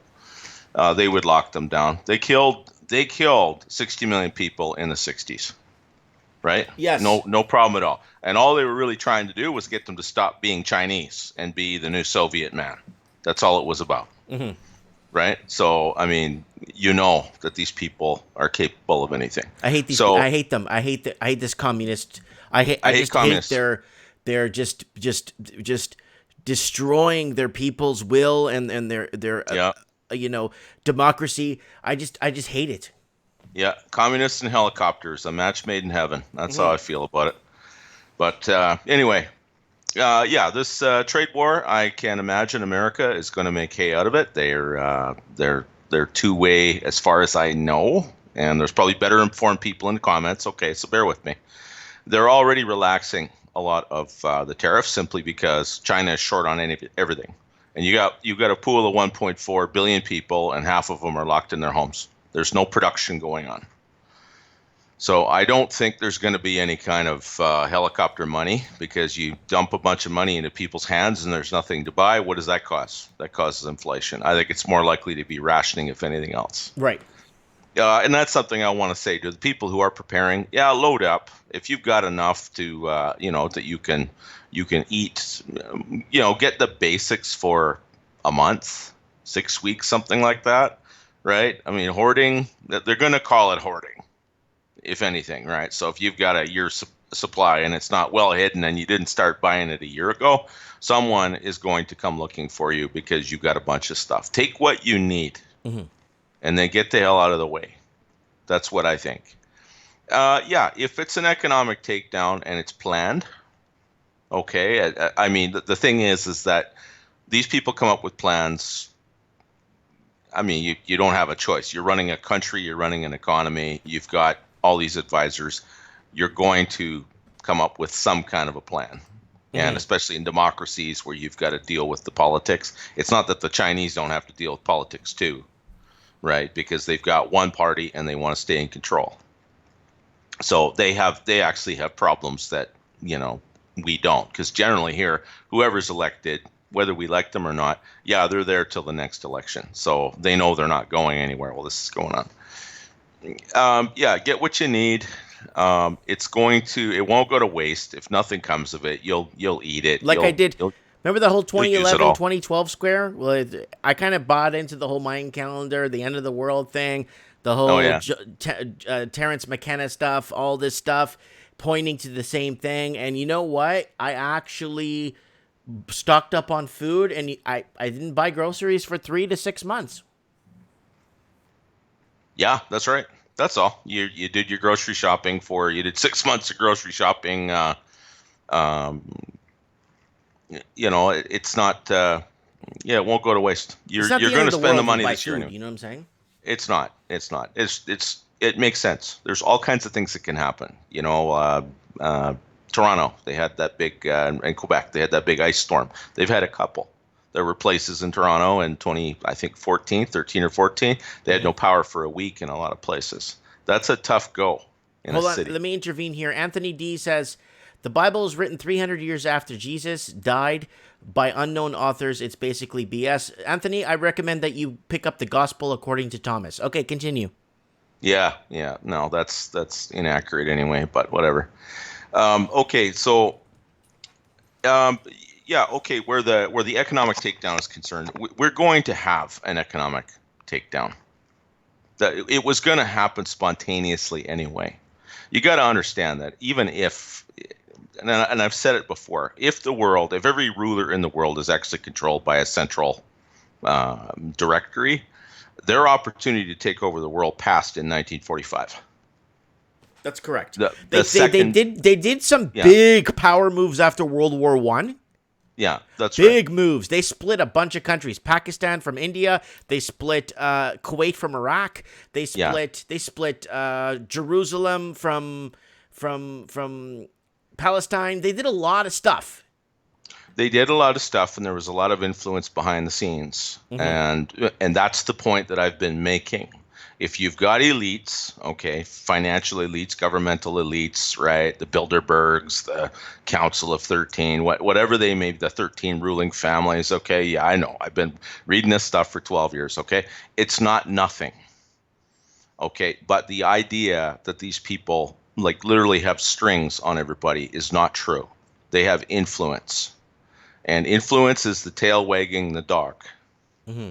And that is not the same as saying you have direct control. They also don't have direct control over all the narratives anymore. They don't have a monopoly on the narrative. If they had a monopoly on the narrative, you'd be talking about the Kardashians every Saturday night, not this stuff. That's right. And we probably wouldn't be even alive to be allowed to air this show. Well, yeah, that's right. Yeah, exactly. So, it's still going on. There are millions of channels on YouTube. They need algorithms to look for keywords, unless someone directly reports them. But even then, you can appeal it. And right now, you've got a lot of political operators in Washington who are looking very hungrily at these large tech companies, social media and such, right? Who would love to break them up so they can get some blood on their swords. And it has nothing to do with wanting to save the world. It's just a matter of power. I mean, most it's always in the politicians, name of saving the world, right? everything is in the. It's for the kids, man. It's for the always kids. for the kids. It's for the children. You betcha. Yeah, no, this is something that you need to do anyway, because you should do it. And you know what? It's a form of discipline. It's like saving money. Before the coronavirus came along, what we were talking about. We were talking about preparing for some economic changes. They happen. They happen cyclically. Now, whether they're directed scientifically or whatever, like Charles Lindbergh thought when the Federal Reserve came out, yeah, probably. But there's no, again, it's a tail wagging the dog. That's not the same as direct control. You definitely, exert a lot of influence over the dog, but it's not that precise. Mm-hmm. So in terms of bringing in a one world government, bringing in a new world order, there are a couple of billion people in the world who at least understand the concept. Right. And they're not going to cooperate. Of course. And that's a problem. There aren't enough attack helicopters in the world to beat them all into compliance. All right. And most of the planet is undeveloped anyway. Let me ask you. Go ahead. Can I ask you a COVID question? Sorry. Surveys a bug question. Absolutely. Okay. This is my main concern from tonight's show. One of the most main concerns. 86,983 people confirmed. That number means nothing unless we know how many people were tested. What if it's 86,983 confirmed cases when only 200,000 people were tested? We're in trouble. Yeah, those are confirmed cases around the world. But what if only 200,000 people were tested, though? Well, we don't have, as far as I know, a specific number of tests that were administered to come up with that number. Because this number means nothing unless we know how many people were tested. Yeah, these are the cases that were confirmed by testing. The total number tested, can't say. I mean, we can get a pretty exact number of who's in the hospitals, but even that number is going to go up a lot because, as I was saying last week, you've got this bug that people walk around like blocks of plutonium giving the stuff off. They don't even have a sniffle. You could have thousands of people loaded up with this thing for a couple of weeks before anybody even gets a sniffle. Who the hell knows has it anymore? I mean, like I said with China, it got away on them. Apparently, Chairman Xi there, they knew about this. He was aware of it. 2 weeks before. At least 2 weeks before, first week of January. But I saw an article, and it ran through on either Twitter or Gab, I'm not sure. Someone talking about human coronavirus in 2018. This has appeared before. It didn't get away on anybody, obviously, but there's articles. Now it mutates. It's probably not the same. Is it a weaponized bug? Some people are saying it is. Man, I don't know. I have no idea. SARS started with a bat and it jumped to like a snake, right? And MERS, Middle Eastern Respiratory Syndrome, not long after that, apparently it came from a bat to a civet cat, things that are eaten on a regular basis. Hold on. We got a Knowledge Seeker saying only testing people with symptoms. That's why. So they're testing people that do have. I've been hearing that quite a bit actually from Iran, from Italy, other countries too. They're just testing people by going off prognosis and just kind of gauging by their, I guess, their experience as a doctor to know if someone's been contracted by this too, right? Yeah, that's right. Yeah, they try to trace where they've been, and most people live. I mean, not everyone is on a plane every day, or driving across the country, right? Like most people, they leave their door, they go to work, they go home again, and a couple of times a week they go get groceries. That's most people's life. That's my life. That's mostly your life too. I mean, you deal with the public because you have a store, so you have people coming in and out of there, and that's and that's part of a lot of people's life too. Of course, retail being the engine of the world, but they still can trace who you've had contact with once they've confirmed. I have a feeling they can estimate. All right, well, you've had it for at least 2 weeks, so who have you seen in the last 2 weeks, right? But you can't just print test kits either. I mean, someone has to produce the damn things, and if all your factories are shut down, well, the likelihood is there's some kind of feedstock, some kind of chemical or compound going into those test kits. They got to get that factory back to work if it's shut down. Like it was, like you've seen pointed out, Hyundai and Kia have shut down their plants. Oh yeah, those guys are having a tough time. Yeah, you've got 20,000 different components going into an automobile. If even one of those factories shuts down, well, that shuts the whole line down, and there you go. And when I visited Hyundai in 1998, there were 25,000 people working at that plant. So yeah, there you go. There's some secondary economic effects right there. The economic effects are going to hurt just as bad as anything else, just because the supply chain is so dependent, so centralized in China. So we got an article here from 8 p.m. Eastern from today's date. Coronavirus live updates. Australia and Thailand report their first deaths. Yeah. So 12:55 p.m. Thailand records first coronavirus death. Then at 12:20 p.m. Australia reports first death from coronavirus. Yeah, it's hard to know when to pull the trigger, guys, but like I said last week, you should expect at some point in time that enough economic disruption alone gives you the opening to pull the trigger and go home and close your door and stay there for 30 days. Yeah, you'll get the feeling, that gut feeling where I think I need to stay home for a month. Yeah, well, it might be a matter. I mean, obviously, people in Korea don't have a problem because their plants are all shut down. Well, I guess we're going home. Hopefully you've prepared some stuff. I mean, South Korea is a different issue too, let me ask because you, they're in a state of war. I know we've been talking about preparedness for the last million years on this channel, but let me ask you something. What happens to the people that are like from check to check and have a really tough time making ends meet? What are they going to do if they have to stay home for a month? Well, we know the answer to that question, don't we? They're going to be out on the street. They're going. I mean, some of them are going to be demanding food. They're going to be demanding some kind of help. I strongly suspect what's going to happen on this side of the Atlantic, at least, or the Pacific, is there will be places where you'll have people with hazmat gear. They'll have bottles of water. They'll have MREs. They'll have stuff that you can go and get, probably some kind of rationing. If the supply chains broke down, well then, most governments have stockpiles, at least for the militaries. Militaries, right? Of course. I mean, you gotta, most of that stuff you gotta produce years in advance. So it's going to be, they'll get something. They won't get nothing, but it's going to be rationed. People are going to experience hardship in a big way, and a lot of people are so comfortable. That hardship alone is going to cause depression. It's going to cause God Almighty, how many people are on antidepressants, Mike? We're going to have suicides. Like I take, was it blood pressure? That old water pill. Yeah. I take that water pill every day for my blood pressure. It's a pill that was invented at the turn of the century, and it works wonders with blood pressure, right? Yeah. I mean, it's not much. It's not even expensive, but if I can't get it, I'm screwed. Yeah, it's a problem. Yeah, you're going to have to, for most people, part of the reason they're staying home too is precisely because you have to throttle way down. And that's the thing. You're home because there's this thing going on all over the world, and it's going to freak a lot of people out. And you're going to have to control your panic, folks.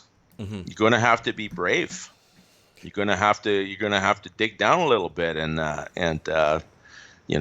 mean, the spiritual ones will get spiritual. The ones who aren't, well, they'll you work the odds. You work the numbers. I'm spiritual. What are the odds? I'm not gonna lie. I'm a very spiritual guy. I am too, and I know there's people that aren't. You know what? That's fine.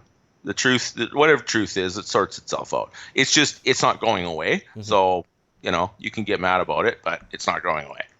90% of the people on the planet have some kind of spiritual inclination, everything from, Christianity, Buddhism, Islam to Elon Musk. Anybody tells me that worship. I mean, Elon Musk has literal worshipers. Okay, I mean, some are rational and they're investors, but no, I mean, people form cults. Right? It's simple as that. And the thing is that you've got to find something to put your faith in that has nothing to do with technology. Okay, it has nothing to do with getting to Mars. It's got nothing to do with what was the thought I was having here? It's got nothing to do with the Illuminati wanting to put a chip in you. Okay, you've got to understand your own value as a human being. You've got to understand the value of your own family, your own tribe, your own morals. Yes, doing the right thing because it's the right thing to do. Now that means be smart, right? Be intelligent about it. Don't it's not all touchy-feely in a time like this. In fact, you probably got to get used to controlling your emotions. There's a lot of impulsive people out there, Mike. They really have gotten away with being very uncivil. There's a lot of keyboard warriors. They're going to find out the hard way what happens when you meet people in real life and beak off like that. Yeah. Right. And I hate to say it, but sometimes that's necessary too. It's not going to be, the thing is, if they want to take control of the world, well, they're going to need compliance. They're not going to get compliance if they're not supplying food and water, at least. Right? I mean, they've got no claim to any kind of legitimacy. And if their people are out there saying, if you want food, you got to take a chip or you got to sign over your house or something like that, those people are going to be hung from the lamppost. That won't last long. No. It's not that easy to control the world, or it would have happened a long time ago. Yeah, okay? like you said, it would have happened around 1945. 1945 was the perfect time. If these people had control of every country in the world, all they had to do was pick up a phone in the fall of 1945 and say, okay, Joe Stalin, get your plane ready to go to Argentina because we're going to tell you to order an attack into Central Europe and start this war over again, and then you're going to go play golf with Mr. Schicklgruber in Argentina for the rest of your life. Right? And that would have done it, because Britain and America could easily have launched a campaign, taken Moscow and taken it all. Plus they had 500,000 Marines in Japan and a couple of thousand long-range bombers, plus the atomic bomb. Okay, there's nowhere for the Soviets to hide, and Mao never would have got control of China. That's right. Right. Plus, the U.S. already had the world reserve currency thanks to Bretton Woods. Okay. So that's the thing. Yeah, presidents are selected, not elected. Well, they screwed up, Lord. They had their shot and they blew it. So, I don't know why they didn't do it then, but they had their shot and they didn't do it. Can you imagine American-style democracy all over the world? Yeah. My God, that would be hell on earth. I hate to say it. It's not American democracy. It's the American Constitution and all that stuff that made America a great place and somewhere that people aspired to go to. I'm not insulting Americans. You're guru. I love Americans. I love your country. I'm really admiring it right now, and it's not even because of Trump. It's because you got you've got something that. You've got something special there. I used to think Canada was the same way, and I still do. But man, I've been watching it melt down for the last 50 years, and I'm sick of it. So you know what? Something like this is the thing, guys. This is an opportunity. This is a chance where they take their boot off your neck, because that's the thing about chaos. If there's chaos, you're a free agent for a little while. So don't waste the time. Get yourself ready. Get your family ready. So you could pick up a hazmat suit, like not a full, but a disposable, micro-porous, coverall, chemical, protective, breathable, comfortable suit for like $17 on Amazon. Yeah. Yeah, you can get stuff still. I mean, it's the time's getting a little late, and it's mostly the supply. If that's the case, well, again, the best hazmat gear that you have is your own front door.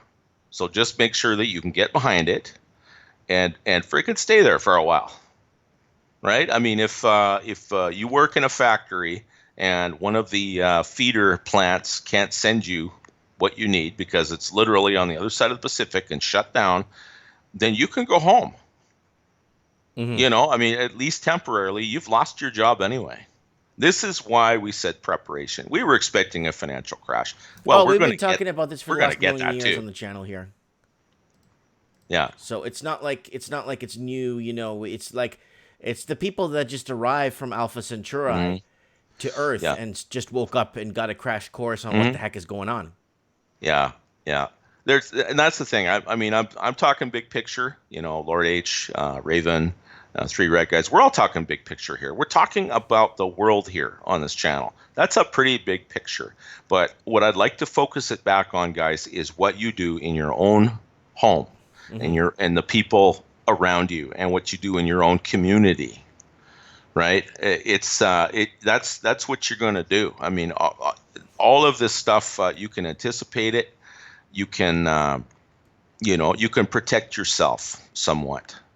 I think that the people that are not prepared, they will be provided for. There's going to be, I mean, every time like Hurricane Andrew, right, or those big hurricanes, what always happen? The Army shows up, or the National Guard shows up. Look at all that water that got left in on an airstrip in Puerto Rico, and never even was distributed, and warehouses full of food. That stuff got there in a matter of days. Right. Right? It wasn't distributed. That's corruption. That is sick. Stuff like that. But now that everybody knows that could happen, if people start going hungry, they're going to be demanding their damn food, and they're going to know exactly who to go talk to and find out where it went.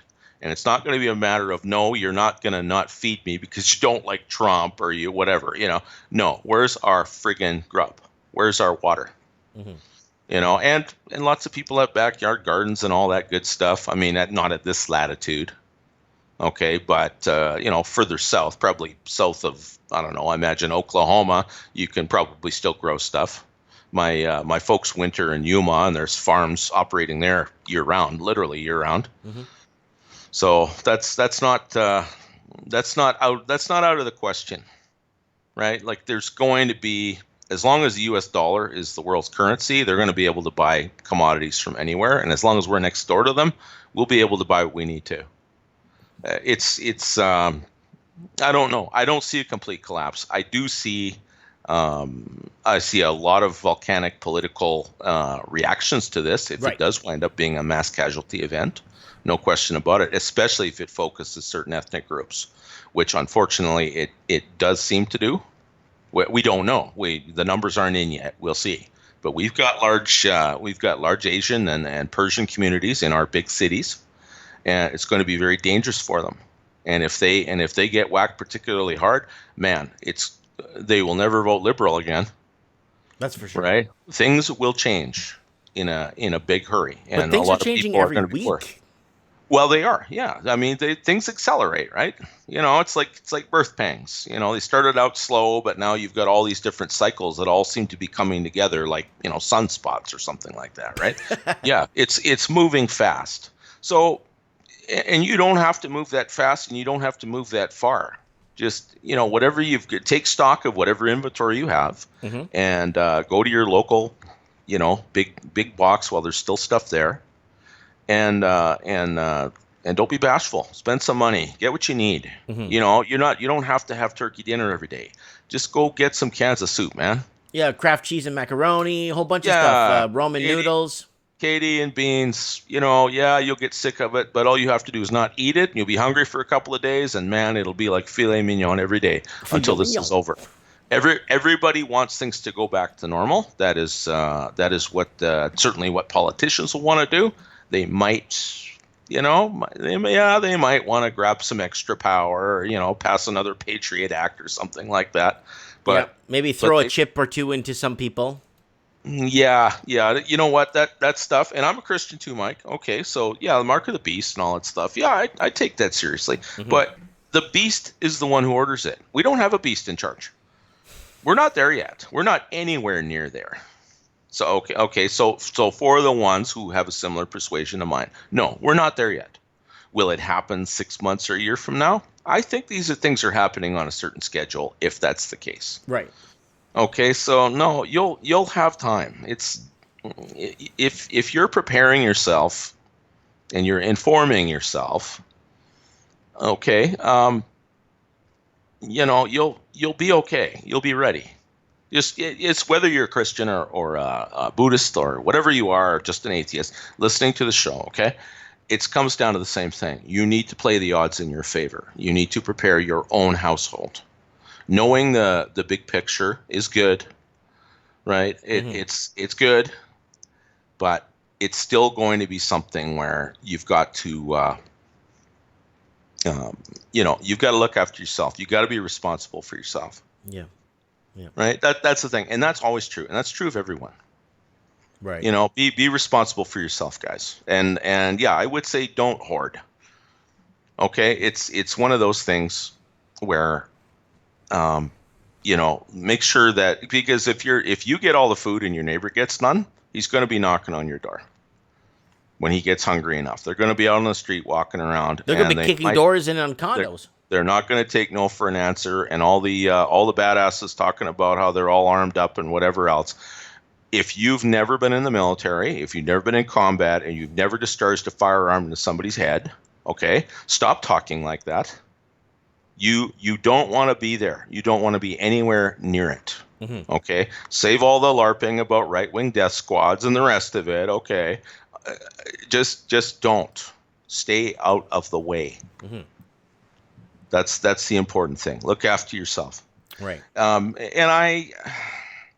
If this is coordinated, okay, because you see what's happening in, I'm just being the devil's advocate for a minute here, okay? Not really. I mean, I take this stuff seriously too, but you see what's happening between Turkey and Syria right now, and it looks like the Russians are involved in it. Okay, so Turkey's going to be sandwiched between Syria and Russia, which is not good. Syria is at least technically a NATO ally, although I don't think that will last long if they're going to let 3 million Syrians into Southeast Europe. The Greeks are already fighting, and the Bulgarians are also bolstering their border. So if hundreds of thousands of people start coming up to their fences, at some point in time, weapons will be discharged, right? And that will be the shot heard around the world. And that probably won't stop there. It'll start erupting all over Europe because people are white-hot angry there. Mm-hmm. Not everyone is going to go quietly into a globalist dreamland here, okay? Lots of people are angry about what's going on. We got Revelations 13:16, passage 16 to 18, King James Version. Okay. Says, "And he causeth all, both small and great, rich and poor, free and bond, to receive the mark on their right hand or in their foreheads." I've heard of them implanting in our heads too, eh? And that no man might buy or sell, save he that had the mark, or the name of the beast, or the number of his name. Here is wisdom. Let him that hath understanding count the number of the beast, for is the number of man, and his number is 663 score and six. 603 score and six. And now there have been different interpretations about that. Yeah, they say it could be Nero. There's all kinds. Yeah, or it's actually 616, or it's actually a code representing Allah or something like that. Yeah, I'm very interested in this stuff over the years, and I'm going to say, as someone who attended church for quite a while, I know a lot of people have spent thousands of hours in their Bible, and they don't agree on much. Okay, and I think, if there is a divine purpose to that, guys, God not being an author of confusion. And again, obviously, I'm just talking to the Christians here, but this is something that interests everybody in the world, because everybody knows there's people that would love to put a barcode on you and control you, okay, and depopulate the world. Everybody, I think, understands that by now. Yeah. And these people are very religious. Don't kid yourself about that. Okay, you might not be religious at all. These people definitely are. They're just not nice. They're not nice people. Okay. I think what will happen as we get closer to that time, a lot of these interpretations will start to narrow down. They'll be like, it'll basically, all of these little rivulets will collect into one stream. It'll start presenting itself. It'll start presenting itself. It'll make itself more obvious. And I don't think we're there yet. Okay, we don't have a third of the earth where the water has been destroyed and all the sea life has been destroyed. Okay, we don't have a meteor crashing into the ocean. We don't have the COVID, the cerveza bug could wind up being a global, a plague, like a global Black Death. It doesn't look like it, at least not initially. We'll see. There have been people that have been wanting to spread plagues like this for a long time too. I But think I'm everybody worried more if understands it that. starts to mutate and it gets worse. It could mutate, and it could be worse, or it could turn into something fairly benign. Like I've said before, I think some of these viruses, the bigger viruses, the Chad bug versus the virgin little bug, right? Kind of a thing. And some of you Twitter guys, you'll understand what I mean by that. But there's probably common viruses, and the reason they were common is because in virus world, they're bigger and stronger than the deadly ones, but the antibiotics killed them off. Right. Or the antivirals, or you know what I'm getting at, I know right? what you're getting at. So it frees these ones up, and no one has defense against them. Kind of like smallpox, in Europe. There was actually some evidence that smallpox went through the native population of North America before the Spanish even arrived. It was part of the reason it was so easily conquered is because the population had already been reduced sharply. But they would have been vulnerable to plagues anyway for the amount of people they were killing on a regular basis. Like they had a literal wall of skulls around that pyramid around New Mexico City. Like it was just horrendous.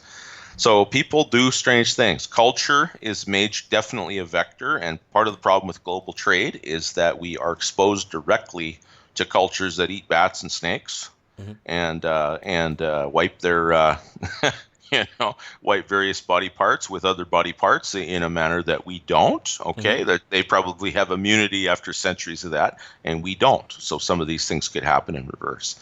I'm hoping that they get a hold of that, but I still think the best thing everyone's going to be able to do is to be able to go home and close your door. That's There's right. that's all the hazmat gear you need. They will keep the lights and the water on in the cities because they understand what will happen. I mean, I don't think Canada has anywhere near enough troops to maintain order, even in the GTA, if they were going to tell everybody to go home and make it stick. And people got to eat. We don't starve people here. And if we find out that our leaders are capable of doing what the communist Chinese are doing to their people, their days are numbered. Yeah, for sure. That's my take on it. They're not as strong as you think. We're just weak. We're just complacent. We've gotten too comfortable. We're letting people push us around.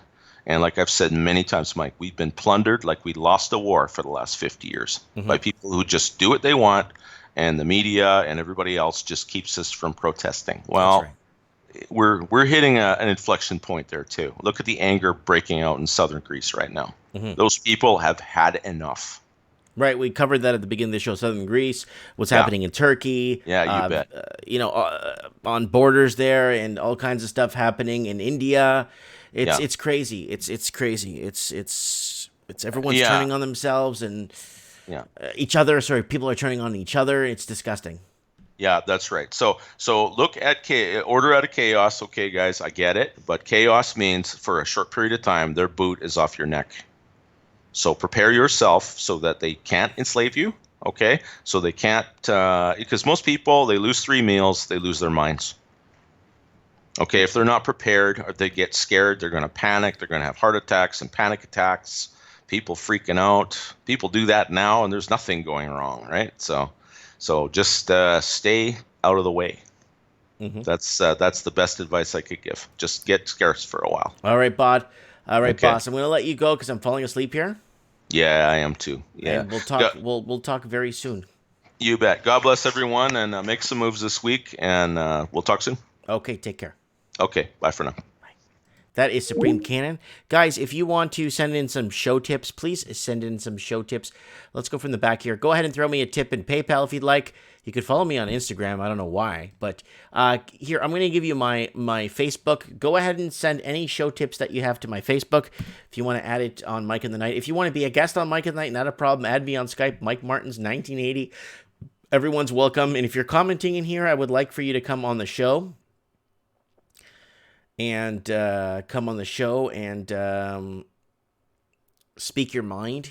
Keep it PG, guys. I don't want to get it shut down. Guys, don't forget to pick up a Raven mug on Teespring.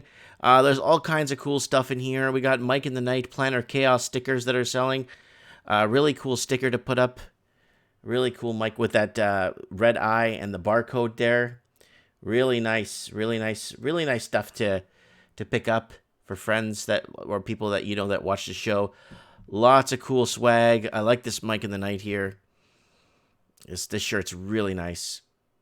This artwork was donated to the show. All kinds of cool stuff. Get on the show, support it, and guys, if you want to join the channel, go ahead and join the transmission.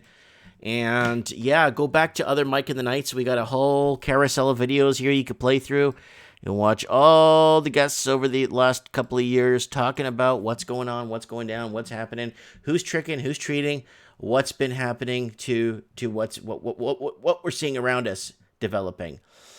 Anyways, guys, one last Mike in the Night song, and I'm out. Oh yeah, you know what time it is. Gemini King, Mike in the Night, and the Gemini crew. Ooh! Ooh!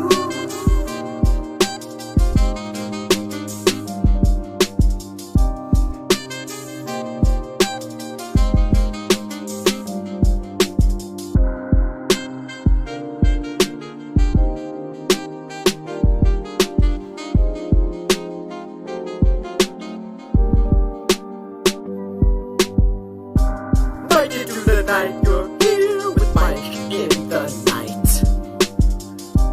Mike into the night, you're here with Mike in the night. Let's just talk about the world, give this page another turn, 'cause you're here with us tonight.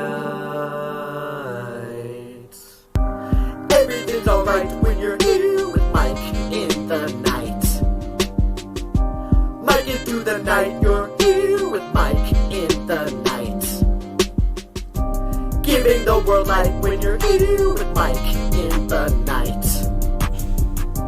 Mike into the night, you're here with Mike in the night. Sometimes things are just absurd, so let's just talk about the world, 'cause you're here with us tonight. Mike into the night, you're here with Mike in the night. Mike into the night, you're here with Mike in the night. Let's just talk about the world, give this page another curl, 'cause you're here with us tonight. Thanks for watching, everyone. Have a great night.